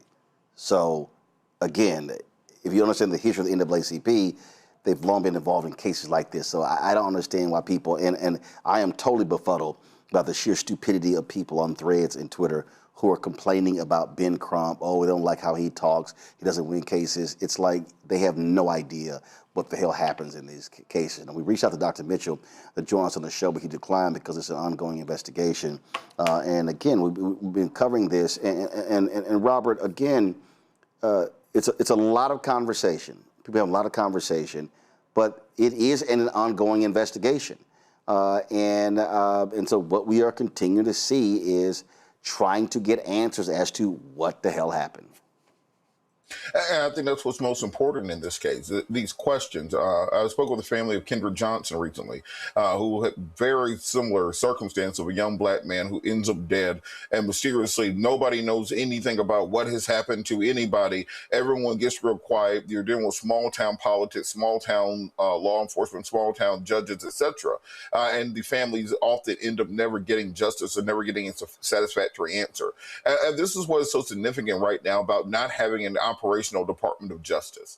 There's one thing to see what they're doing with the Epstein files, what they're doing with other investigations, but not having an operational division of civil rights in the Justice Department is perhaps the most tragic part of what's going on with this extreme MAGA agenda, because we normally would have a federal backstop where if local jurisdictions were intransigent, if local officials were recalcitrant, you would have the Department of Justice and the FBI that could step in, as you saw with Cheney and Schwerner and Grutter in the 1960s. Now this is going to be very much on the family and on outside organizations to donate, to not only determine what happened with this autopsy, but find out what happened in that crucial first 48 hours to determine how exactly did the messages get deleted off his phone. What pictures or videos are still out there on some cloud or some cell phone that might be dispositive? Where exactly this young boy's throat at? And how is that missing from the body? There are more questions are being raised by the day, and the compulsion of local jurisdiction to simply try to sweep these things under the rug. We've seen time and time again that once you start shining light on this, once you start bringing national attention, you get answers. And the fact that we don't have a Department of Justice or our FBI right now that can help us means that we have to depend on ourselves to fight this fight. Rebecca. So, I want to shout out Dr. Roger Mitchell. He is the only Black male chief medical examiner in the country. I'm going to say that again. He is the only Black male chief medical examiner in the country. And because of his scientific knowledge and because of his medical training, he has really pushed the envelope for civil rights and for making sure that Black and brown families, especially Black families, receive answers. That is the very reason why Nolan's body came here to DC, because this is where Dr. Roger Mitchell resides. And I think it's important to say that, because this is another reason why we need more Black people going into that particular profession. I've sat on panels with him where he's gone through the criminal legal system, and he's talked about deaths while people were incarcerated.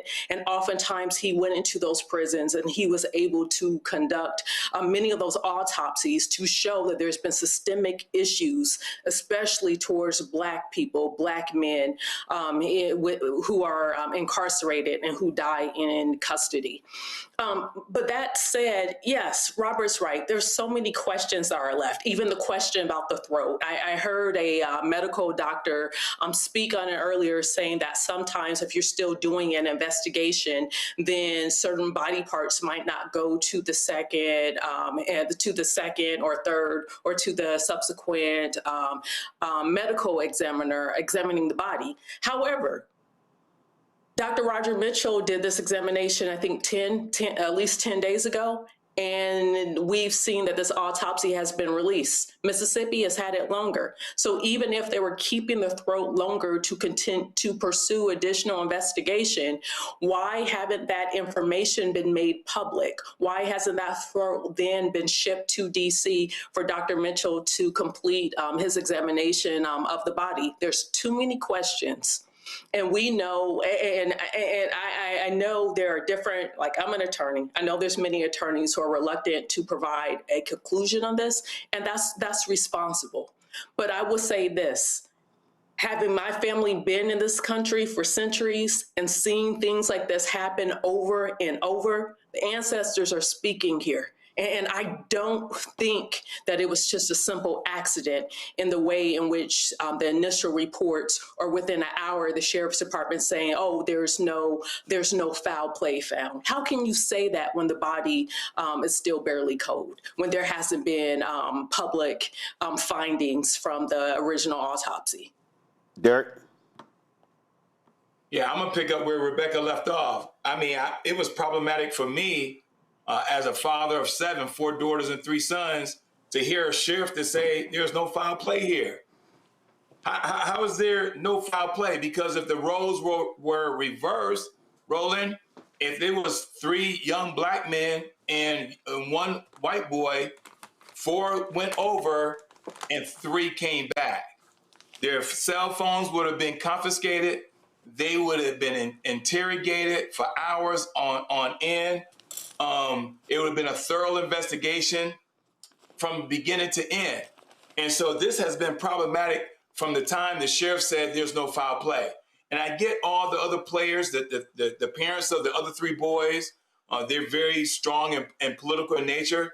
But what about Nolan Wells' family? I'm going to keep coming back to that.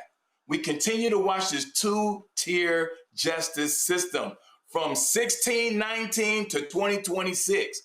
How many times do we need to say, Roland, enough is enough?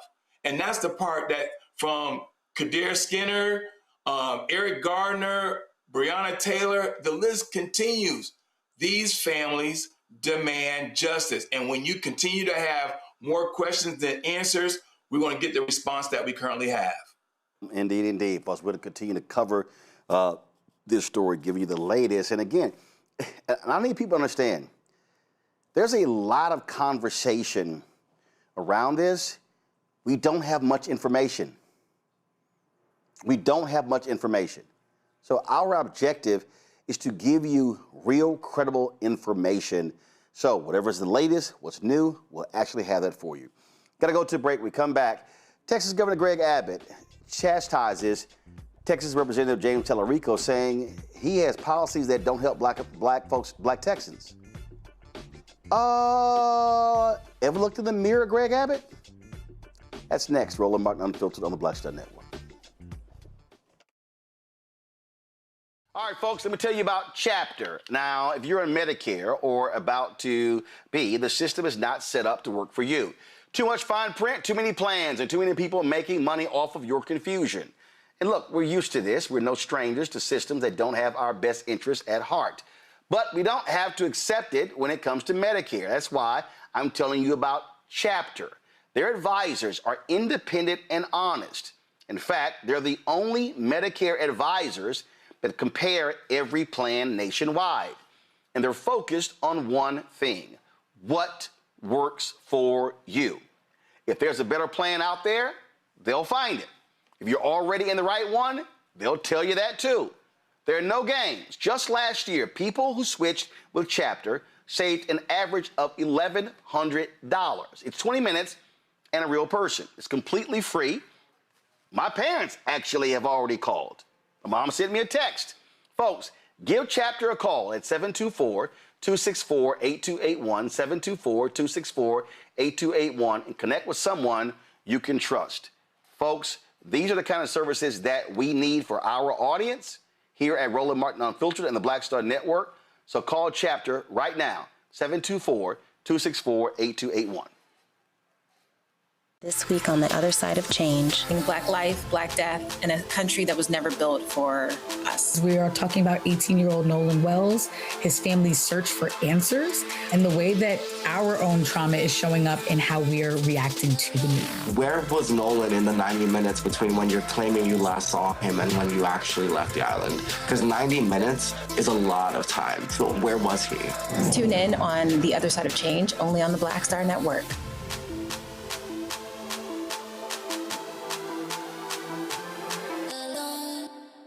What's up? It's the MCEO Talib Kweli. You are checking out Roland Martin Unfiltered.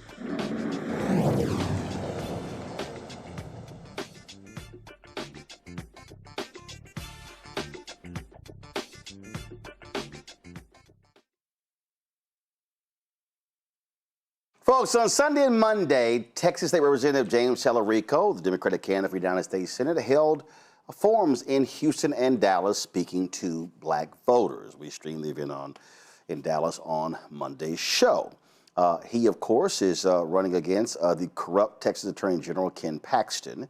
And obviously, black voters are key. Texas has more eligible black voters in the state than any state in the country. Well, Texas Governor Greg Abbott decides to go on Fox News and weigh in on this very issue in terms of Tallarico and black voters. Do you believe the radicalism of Tallarico is getting out there? Has it entered the consciousness of most voters in Texas? Not adequately. The fact of the matter is Tallarico has been on a tour across the state of Texas, lying to Texans about who he is and what his record is. The fact of the matter is, if you just look at the votes that he has cast in the Texas legislature, he is either the or a second most liberal, leftist, progressive in the Texas legislature, advocating all those ideas that you just mentioned there in your comments. The fact is also, you saw him be asked that question about cross-dressing by African Americans. The fact of the matter is, his beliefs about transgender ideology are contrary to where the vast majority of the black community is in Texas and probably across the entire country. Tallarico has a problem with the black community that goes back to the time when there was the divide between Tallarico and Jasmine Crockett. But also that divide is fundamental ideological because the black community doesn't support these transgender ideas. The black community is heavily connected to faith and religion, and they are against all of his ideas about sanctuary city policies and welcoming people from coming across the border illegally. They say, what about our community? We've been here all along. Why are you giving free things away to these people crossing the border illegally?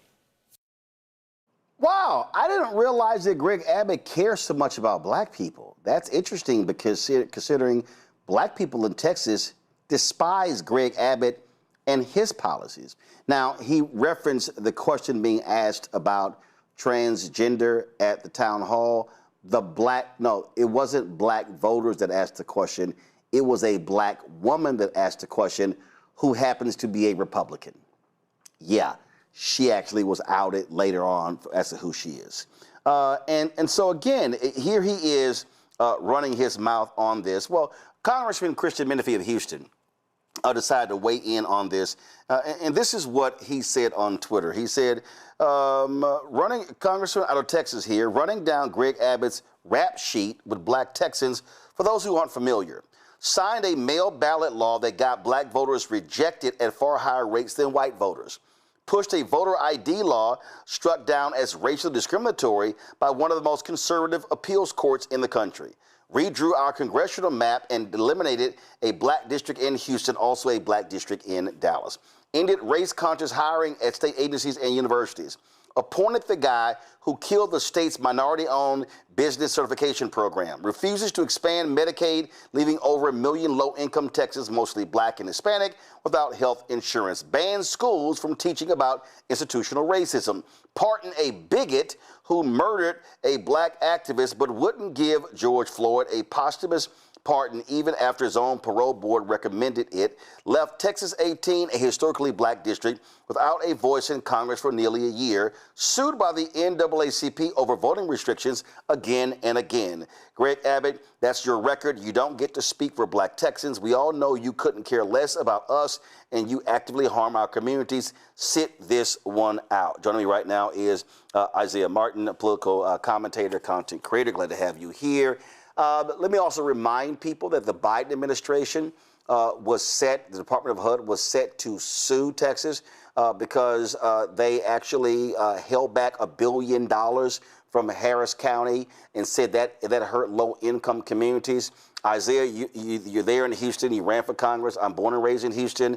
Greg Abbott, who also was pissed off with a black mayor in Houston and Sylvester Turner, a Hispanic woman county judge, Lena Hidalgo, and so they purposely targeted Harris County, withheld resources, and those sort of different things. So Greg Abbott don't give a damn about black Texans.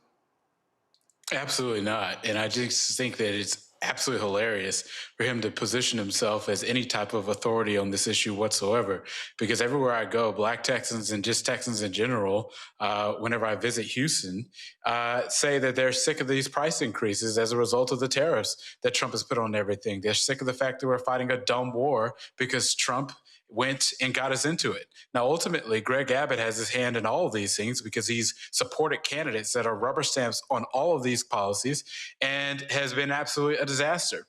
So, look, I think that Texans across of all sides of the spectrum see that Greg Abbott is certainly not one to be able to comment on any of that stuff because he's supported people that have made this economy worse, and he himself is pushing policies that makes this economy a lot worse for everybody. Greg Abbott also supported a corrupt attorney general who his own Republicans wanted to impeach.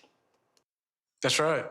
I mean, you know how bad you got to be to get impeached by your own party in Texas? I mean, Texas has some of the most extreme Republicans known to man, and if they are trying to impeach someone like Ken Paxton, I think that speaks a lot about what kind of person he is.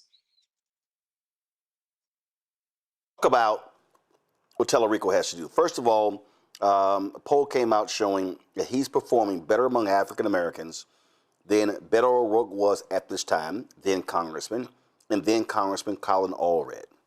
And so as anybody who understands when you run, especially statewide, there's a build up to how you begin to reach out.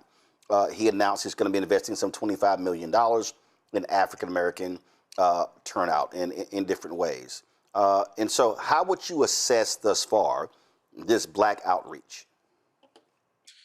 You know, look, I think that he has done, he's working to expand his coalition. When I talk to my friends, I think that they sound very clear that they don't want to put someone on in the Senate that's going to rubber stamp another Clarence Thomas getting on the court.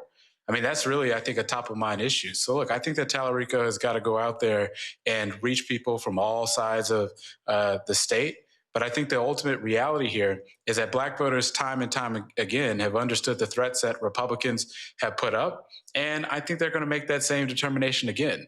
I think Tellerico has got to get into more black churches. I think he's got to be able to go and reach people that don't go to church as well. But also, I just think that the message is one of the principal focuses of being in the United States Senate is appointing people to the Supreme Court. If someone like Ken Paxton gets in there, he will put another Clarence Thomas on the court. What does that mean?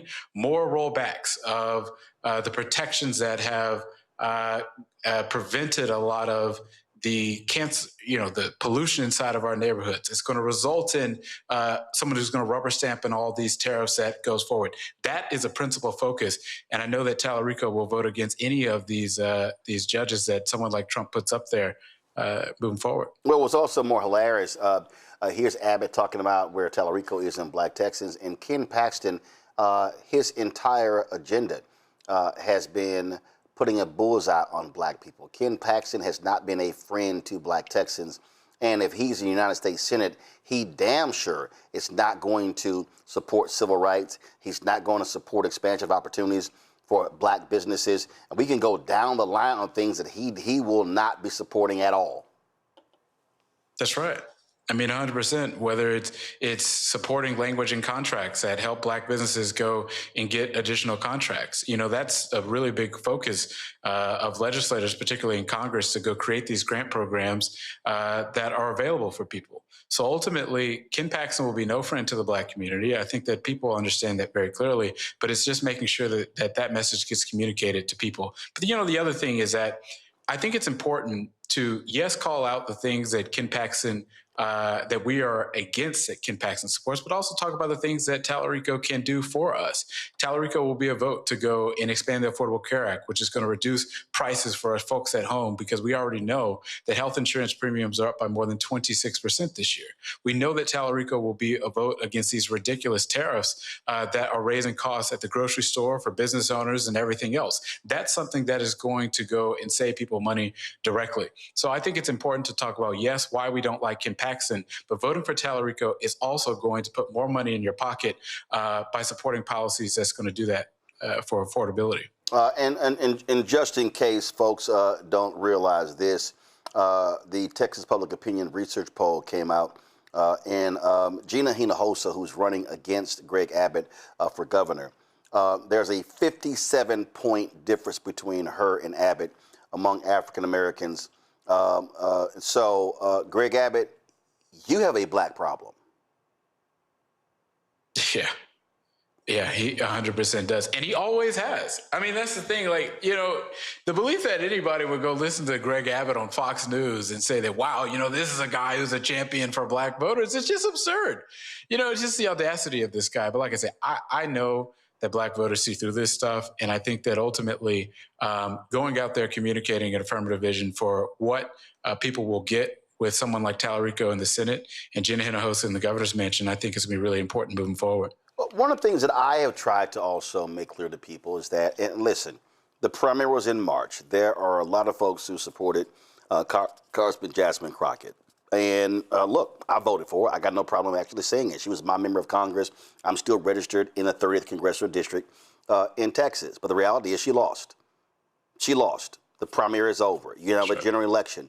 And so now the question is, who's a Democratic candidate, who's a Republican candidate, and which of those people are going to be in the best interest of Black voters?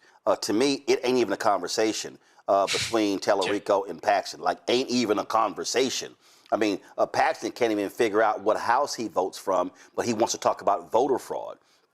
But the thing, and so what has been offensive to me is listening to people who ain't even from Texas, okay, including Black folks, weighing in and essentially telling Black folks, yeah, we good if Paxton wins, we ain't supporting Tallarico. And I'm like, first of all, who the fuck is we? Here's what I know. My 79-year-old daddy and my mama, who'll be 79 in November, living in Texas. My brother, his wife, 2 kids, still in Texas. My sister, her husband, and her 4 kids, still in Texas. My sister and her husband and her 2 kids, still in Texas. Of my 13 nieces and nephews, 12 of them are still in Texas. So I need people who are not from Texas to frankly shut the fuck up when talking about these races, because it is you can bring in Gaza, you can bring in Israel, you can bring in financial, you can foreign aid, you can bring what's happening in Iran, you can bring in all these things, but as a 57-year-old native Texan, I see what the hell is going on in my home state, and damn Ken Paxton being my next United States Senator. I know that's right. I mean, I think that ultimately, like you said, the primary is over. It is never going to change. So the reality is that the choice is between Ken Paxton and James Tallarico. And so, look, you know, you got a lot of people from all parts of the country that want to opine or whatever. But until you've gone and you've met that person that lives inside of Trinity Gardens that is faced with cancer clusters as a result of Republican policies and deregulation that's allowed these companies to go and pollute our air and drinking water and everything else, until someone's actually met someone like that, I don't think they really should be really opining.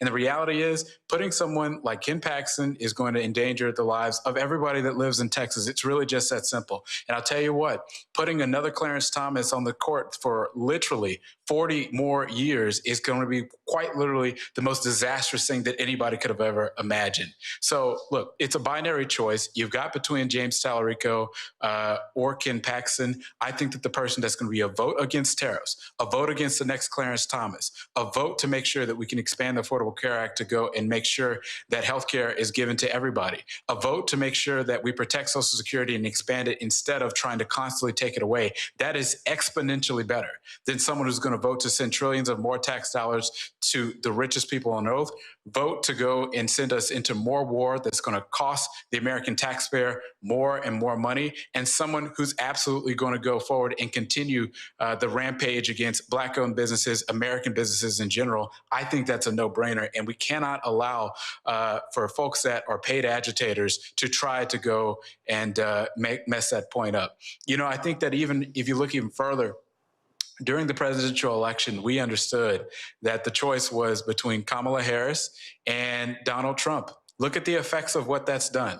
A vote for sitting on the sidelines has resulted in more price raises, that's resulted in a destruction of the American economy, and has absolutely pushed our allies further and further away. That choice is now upon Texas voters. You cannot allow for disagreements in a primary to change whether or not you're going to vote for someone who agrees with you on 95% of the issues. James Tallarico is the obvious choice to me to go to the United States Senate, and I think that Texans have to go and vote accordingly in November. Go to my pound. Derek, you first.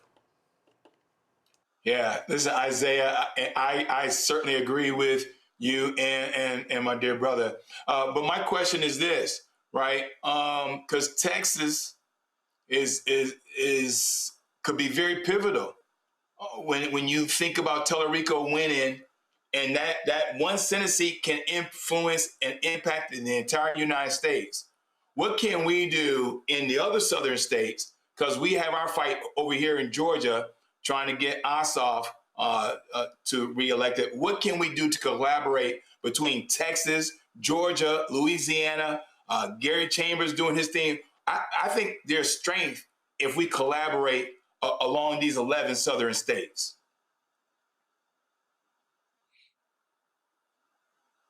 Yeah, you know, I absolutely agree with that. I think that, you know, they've got, John Ossoff has been a great senator in Georgia. You know, Jamie Davis is running for the United States Senate in Louisiana. I think that there has to be support there. And I think there also has to be support for Tallarico. I think there has to be a slate, because we have to understand that all three of these candidates have something in common.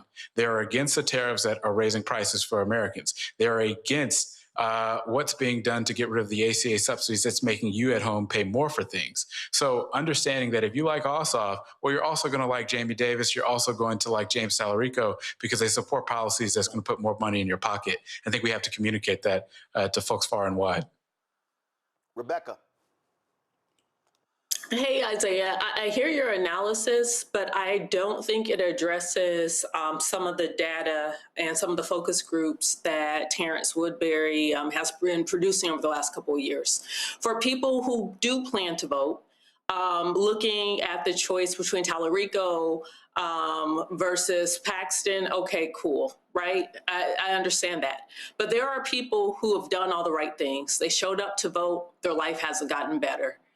They went to school, they got a bunch of debt, they vote, and it's still hard making ends meet. There are people who are literally dealing with life and death issues right now, people who are trying to figure out where their next meal is going to come from. And so even though, yes, I lead a national voting organization, I understand voting is a privilege. It's a privilege when you're going into the ballot box, that's what you're thinking about, versus there are people who are dealing with major life issues and voting doesn't make their top 10. So for those people, what is the messaging for those people for why they should still participate in a system that hasn't been delivering for them? Well, first and foremost, I would say that without voting, we never would have gotten the Affordable Care Act across the finish line. And I know about a time in which people were kicked off of their health insurance if they had a pre-existing condition. At one point, pregnancy was considered a pre-existing condition. So many people were not able to get health care, but because people organized and because people voted, President Obama was able to get into office and to push that across the finish line. That is a direct change that happened as a result of that. So many Black-owned businesses can tell you about a time in which they could not get as much direct investment from the federal government. Records amount of federal funding flowed to the pockets of Black-owned businesses as a result of the policies enacted by President Biden and the previous administration. So look, I think that ultimately what we have to talk about is what people get in return for their vote, because I do believe that voting is transactional. I think that an understanding and a recognition that the status quo is not working is very important. But then talk about what comes next. I personally believe that the agenda should be universal health care for every single person in this country, universal child care for every single person in this country, going forward and getting rid of these universal broad-based tariffs. Those are three things that can go and reduce prices for Americans. And I believe that if the Democratic Party runs on those things, those are things that can absolutely be accomplished. So look, to make things in summary, people want to understand that they get something for their vote. When you voted for Barack Obama, you got the Affordable Care Act, and that was great. If you voted for Zohran Mamdani, you got a child care system in which it is free for a lot of New Yorkers in New York. You're seeing building of so many homes across New York City. That's what people want to see, I think, delivering something that's real and tangible that they can feel. And in a lot of ways, I think that hasn't been something that we have done as much. We run on sometimes on these amorphous things that are big ticket, issues. Let's run on real tangible things: universal health care, universal child care, getting rid of broad-based tariffs. Those three things directly can go and reduce prices for Americans. And I think we need to get that done. Robert? Could you talk just briefly about how voters can avoid some of this COINTELPRO and fake information that comes out? We saw this from Governor Abbott. We saw this from Donald Trump in the last election, asking whether or not Kamala was Black. Now we have Abbott asking whether or not Tellerico supports Black people. None of the people actually have any interest in helping Black people. They just want to drive these divisions within our communities and within our side of the aisle. Can you talk a little bit about what people can do to start avoiding them, particularly when they're coming from, the online Brother Mustafa 68 who just appeared out of nowhere to talk about how Tellerico doesn't like Black people, and then it starts metastasizing through the algorithm that Elon Musk owns and starts spreading this, which we saw in the last election cycle, really can impact elections. Well, I think the biggest thing is we got to understand that everything we say can be cannon fodder for these Republicans. And so, for one, some of these folks are content creators and they're trying to get engagement and clicks off of asking people questions. Like I saw somebody making a question to Tellerico about what some other content creator said and how that made them feel. At the end of the day, we have to understand everything we say will be used by Republicans. And so we cannot feed into that. And I don't think that it's very helpful to do that. I think that ultimately my ask to the voters of this country is to go and ask yourself the question, who's going to do something for you personally? And so I think that person is Tellerico, who will vote for healthcare, who will vote for childcare, who will vote to make sure that we can bring down costs. I think that's really important. And then you juxtapose that with someone like Paxton in this instance. What's he going to do for you? Well, I don't think more tariffs is going to make your life better. I don't think that getting rid of more subsidies for ACA is going to make your life better. I don't think someone who's going to support rolling back environmental regulations to put more pollution in your air and water is going to make things better. I don't think that's in your best interest. Ask yourself the question of who's going to be in your best interest. And when you look at the policies that Tellerico supports, that absolutely is it without real question, in my opinion. Question I have for you, it actually piggybacks on what Rebecca said. I have been yelling and screaming this for the longest, that what should be happening right now. When she talked about, hey, how can I make somebody's life better? Look, Tellerico is running his campaign. He's doing his thing. But that doesn't mean that we can't do what we're supposed to do. And for me, I've said what should be happening right now is in every city in Texas, every week, there should be a We the People discussion, panel, discussion, town hall, Q&A, walking people through all of these different things. They should be live streamed. We should be kicking those things out, primarily because a lot of people just simply don't know what is happening. They don't understand. They're not connecting the dots. And I think the mistake is when we have events and rallies and we say, need you to vote. Well, I can't get you to vote unless you're registered. And I can't get you registered until I walk you through why you need to be registered, why you need to vote. And so that, to me, is what really should be happening as well. And so it should be multiple events. Churches and community groups should be doing this, teaching people, having teach-ins and real discussions that are connecting those dots. Your thoughts on that? I think you're 100% right. I just saw a friend of mine, State Representative Jolanda Jones, just did a really big town hall in Houston, in which she did. She invited a lot of people to go forward and learn about what's going on and what's happening. I think that there has to be a variety of different events. I don't think that everything will be able to be done by just Tallarico. It's going to have to be done by other political figures.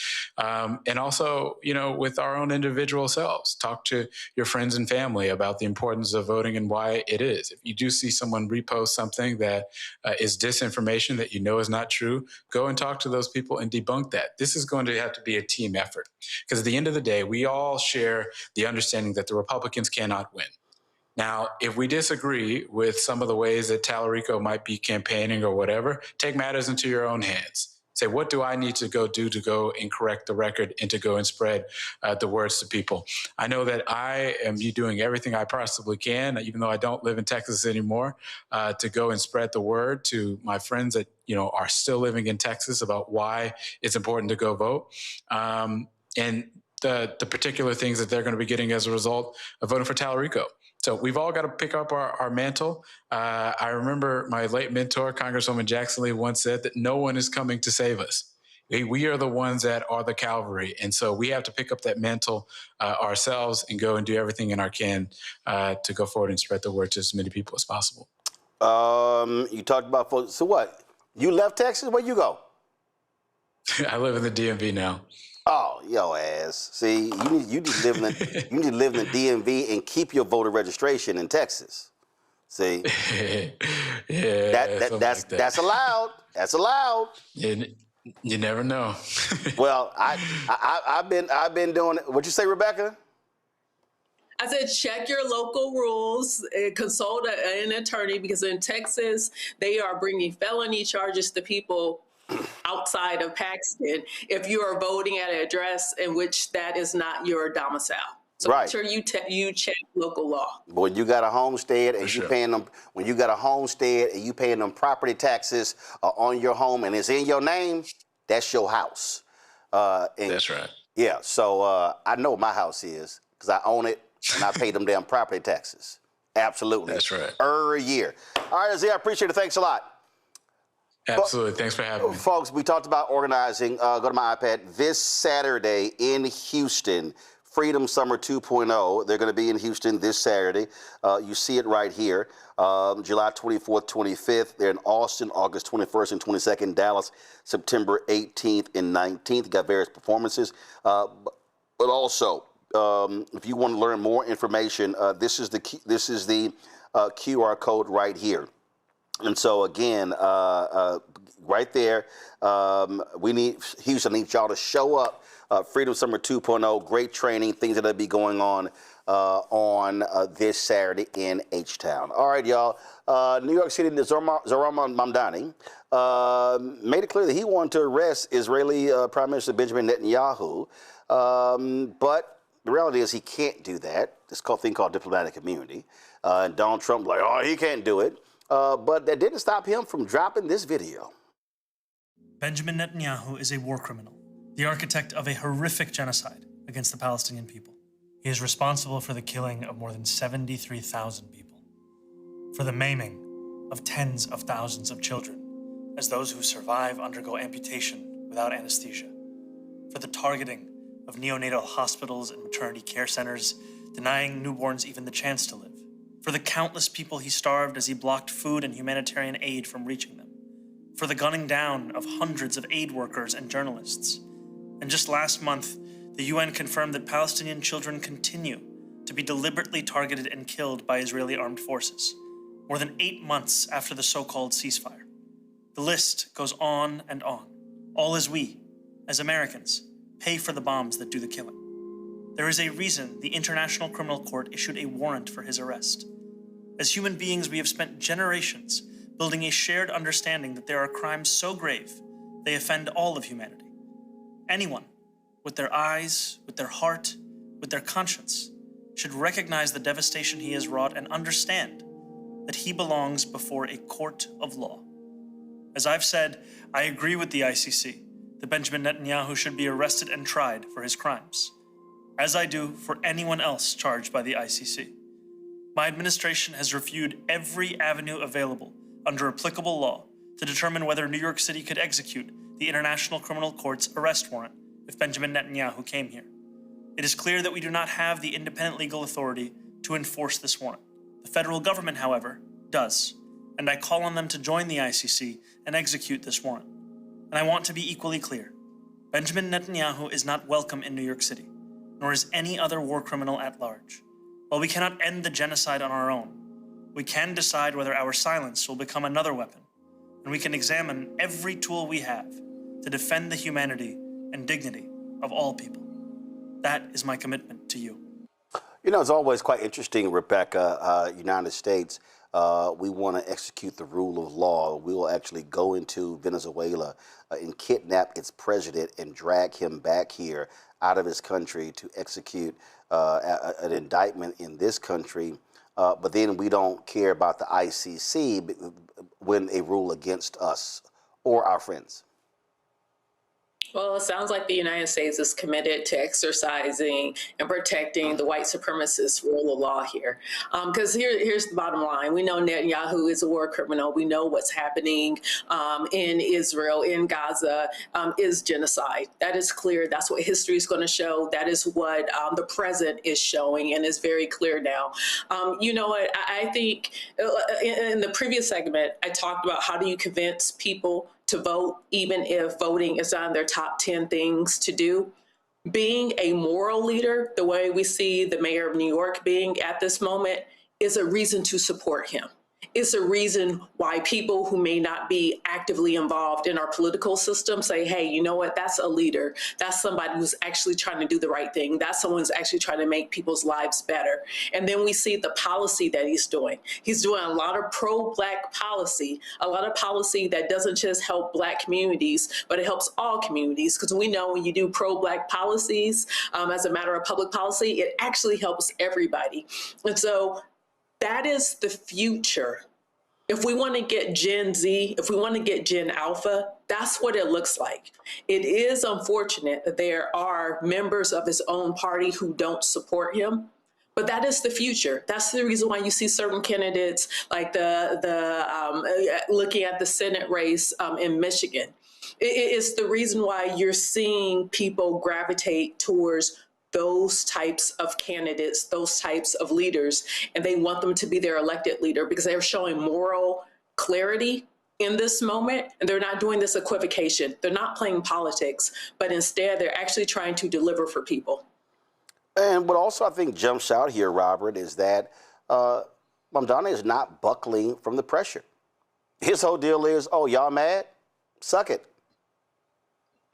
Well, you know, I find it interesting that this is even an argument because we talk a lot about madmen around the world and people that we have to do regime change. I'm just asking a very just simple question. Who has been responsible for more loss of human life in the last 40 years? United States. Benjamin Netanyahu or, let's say, Maduro? Benjamin Netanyahu or, Gaddafi? Benjamin Netanyahu? You can go down the list. If you just go number by number, he has been perhaps one of the top 5 or 10 people that has led in the deaths of human beings over the course of his time in power over the last 40 years. So on this issue of whether or not he should be tried as a war criminal and be arrested in the United States of America, I find it ridiculous that we have, quote unquote, Christian conservatives who talk about the sanctity of life all the time, who talk about the importance of godly principles, being the ones lining up to support someone who has killed more women and children and civilians than perhaps anyone in the modern era. What Mamdani is doing should not be a hero's journey. This should be the baseline for what we do in America. Because if you can't stand up to Benjamin Netanyahu, how can we expect you to stand up to Vladimir Putin? How can we expect you to stand up to Kim Jong-un or to Xi Jinping? How exactly can we expect you to do anything outside of your enlightened self-interest if you won't stand with the Netanyahu? Derek? You know, the timing of this video is perfect, Roland. I mean, you think about it. I mean, all of his candidates that he endorsed up in New York, they all won. Those other candidates in other primaries across the United States, over in Colorado, that's following him, they won. I mean, the young lady, she was 29 years of age. She beat someone that's been in Congress for 30 years, right? These are the kind of leaders that we're looking for right now. The mayor is very clear. He's saying at a time when over 100 Democrats voted to support a bill to give Israel more money. Meanwhile, we need our children, 644,000 of our children in Georgia need SNAP benefits. We have those veterans that are looking for care. And so Mamdani is saying, we no longer want the status quo. We're challenging the Democratic establishment. We're saying that although I know I can't do this, as he articulated in his video, he said, I'm gonna put this video out there so that way you all who should be doing something in Washington, D.C., y'all should be doing this. And that's gonna force that 18 to 35-year-old group more pressure to the 435, especially Democrats up in Washington, D.C. Folks, and remember, and don't forget, you can tune in tomorrow where Mayor Mamdani will be right here on Roland Martin Unfiltered on the Black Star Network. All right, folks, that is it for us today. Let me thank my panel. I appreciate it. Rebecca, Robert, and Derek, thanks for joining us so much. All right, folks, that is it for us. If you want to support the work that we do me a favor. Actually, before we go, just here, Harriet Tubman Museum, go to my iPad. I did get an update. We are $2,433 away from hitting the $75,000 goal because of what we've already raised. They've already called the contractor to come repair the door, and they work on the murals, put the security system in, and so we're $2,433 away. Y'all have been absolutely fantastic, and so let's cross the finish line. And so hopefully when we come back on the show tomorrow, we will have hit $75,000. Folks, you want to support Roland Martin Unfiltered, join our Bring the Funk fan club. Our goal is to have 20,000 of our fans contributing on average $50 each a year. That's $4.19 a month, 13 cents a day. That supports this show, plus all the new shows that we have. Tomorrow I'm going to be announcing a new show that we'll be launching in the first week of August.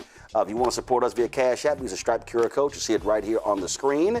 Also, that's for credit cards as well. Checks and money order. Make it payable to Roland Martin Unfiltered, P.O. Box 57196, Washington, D.C., 20037-0196. PayPal's R. Martin Unfiltered, Venmo RM Unfiltered, Zelle, Roland at RolandSMartin.com, Roland at RolandMartinUnfiltered.com. Download the Black Star Network app, Apple phone, Android phone, Apple TV, Android TV, Roku, Amazon Fire TV, Samsung Smart TV, and Roku. Also, of course, if you want to get our Roland Martin Unfiltered swag, go to shopblackstarnetwork.com, shopblackstarnetwork.com. You can also get our America at 250 shirts. We got some fantastic shirts. We're actually making a design change, but this is just one of them right here. You've been utilizing the quote here of Bob Moses right here. We're not here to bring politics to our morality, but to bring morality to our politics. And so we've got other shirts, Harry Belafonte, Paul Robeson, and others. And so we want you to be sure to check that out. ShopBlackStarNetwork.com. Also support our Black-owned products that are available right here on our marketplace. Every product that you see right here, these are Black-owned companies. When you support those companies, when you buy from ShopBlackStarNetwork.com, you also support the work that we do. And so please do all you can to support the companies that we work with. And again, fantastic products. We certainly just appreciate all that they do. Be sure to download the app Fan Base. Follow me at Roland S. Martin. And also, shout out Norfolk State. I'm rocking their shirt today on the show. So shout out to all the Spartans. Y'all, that's it. I'm going to see y'all tomorrow right here. Roland Martin Unfiltered on the Black Star Network. Holla!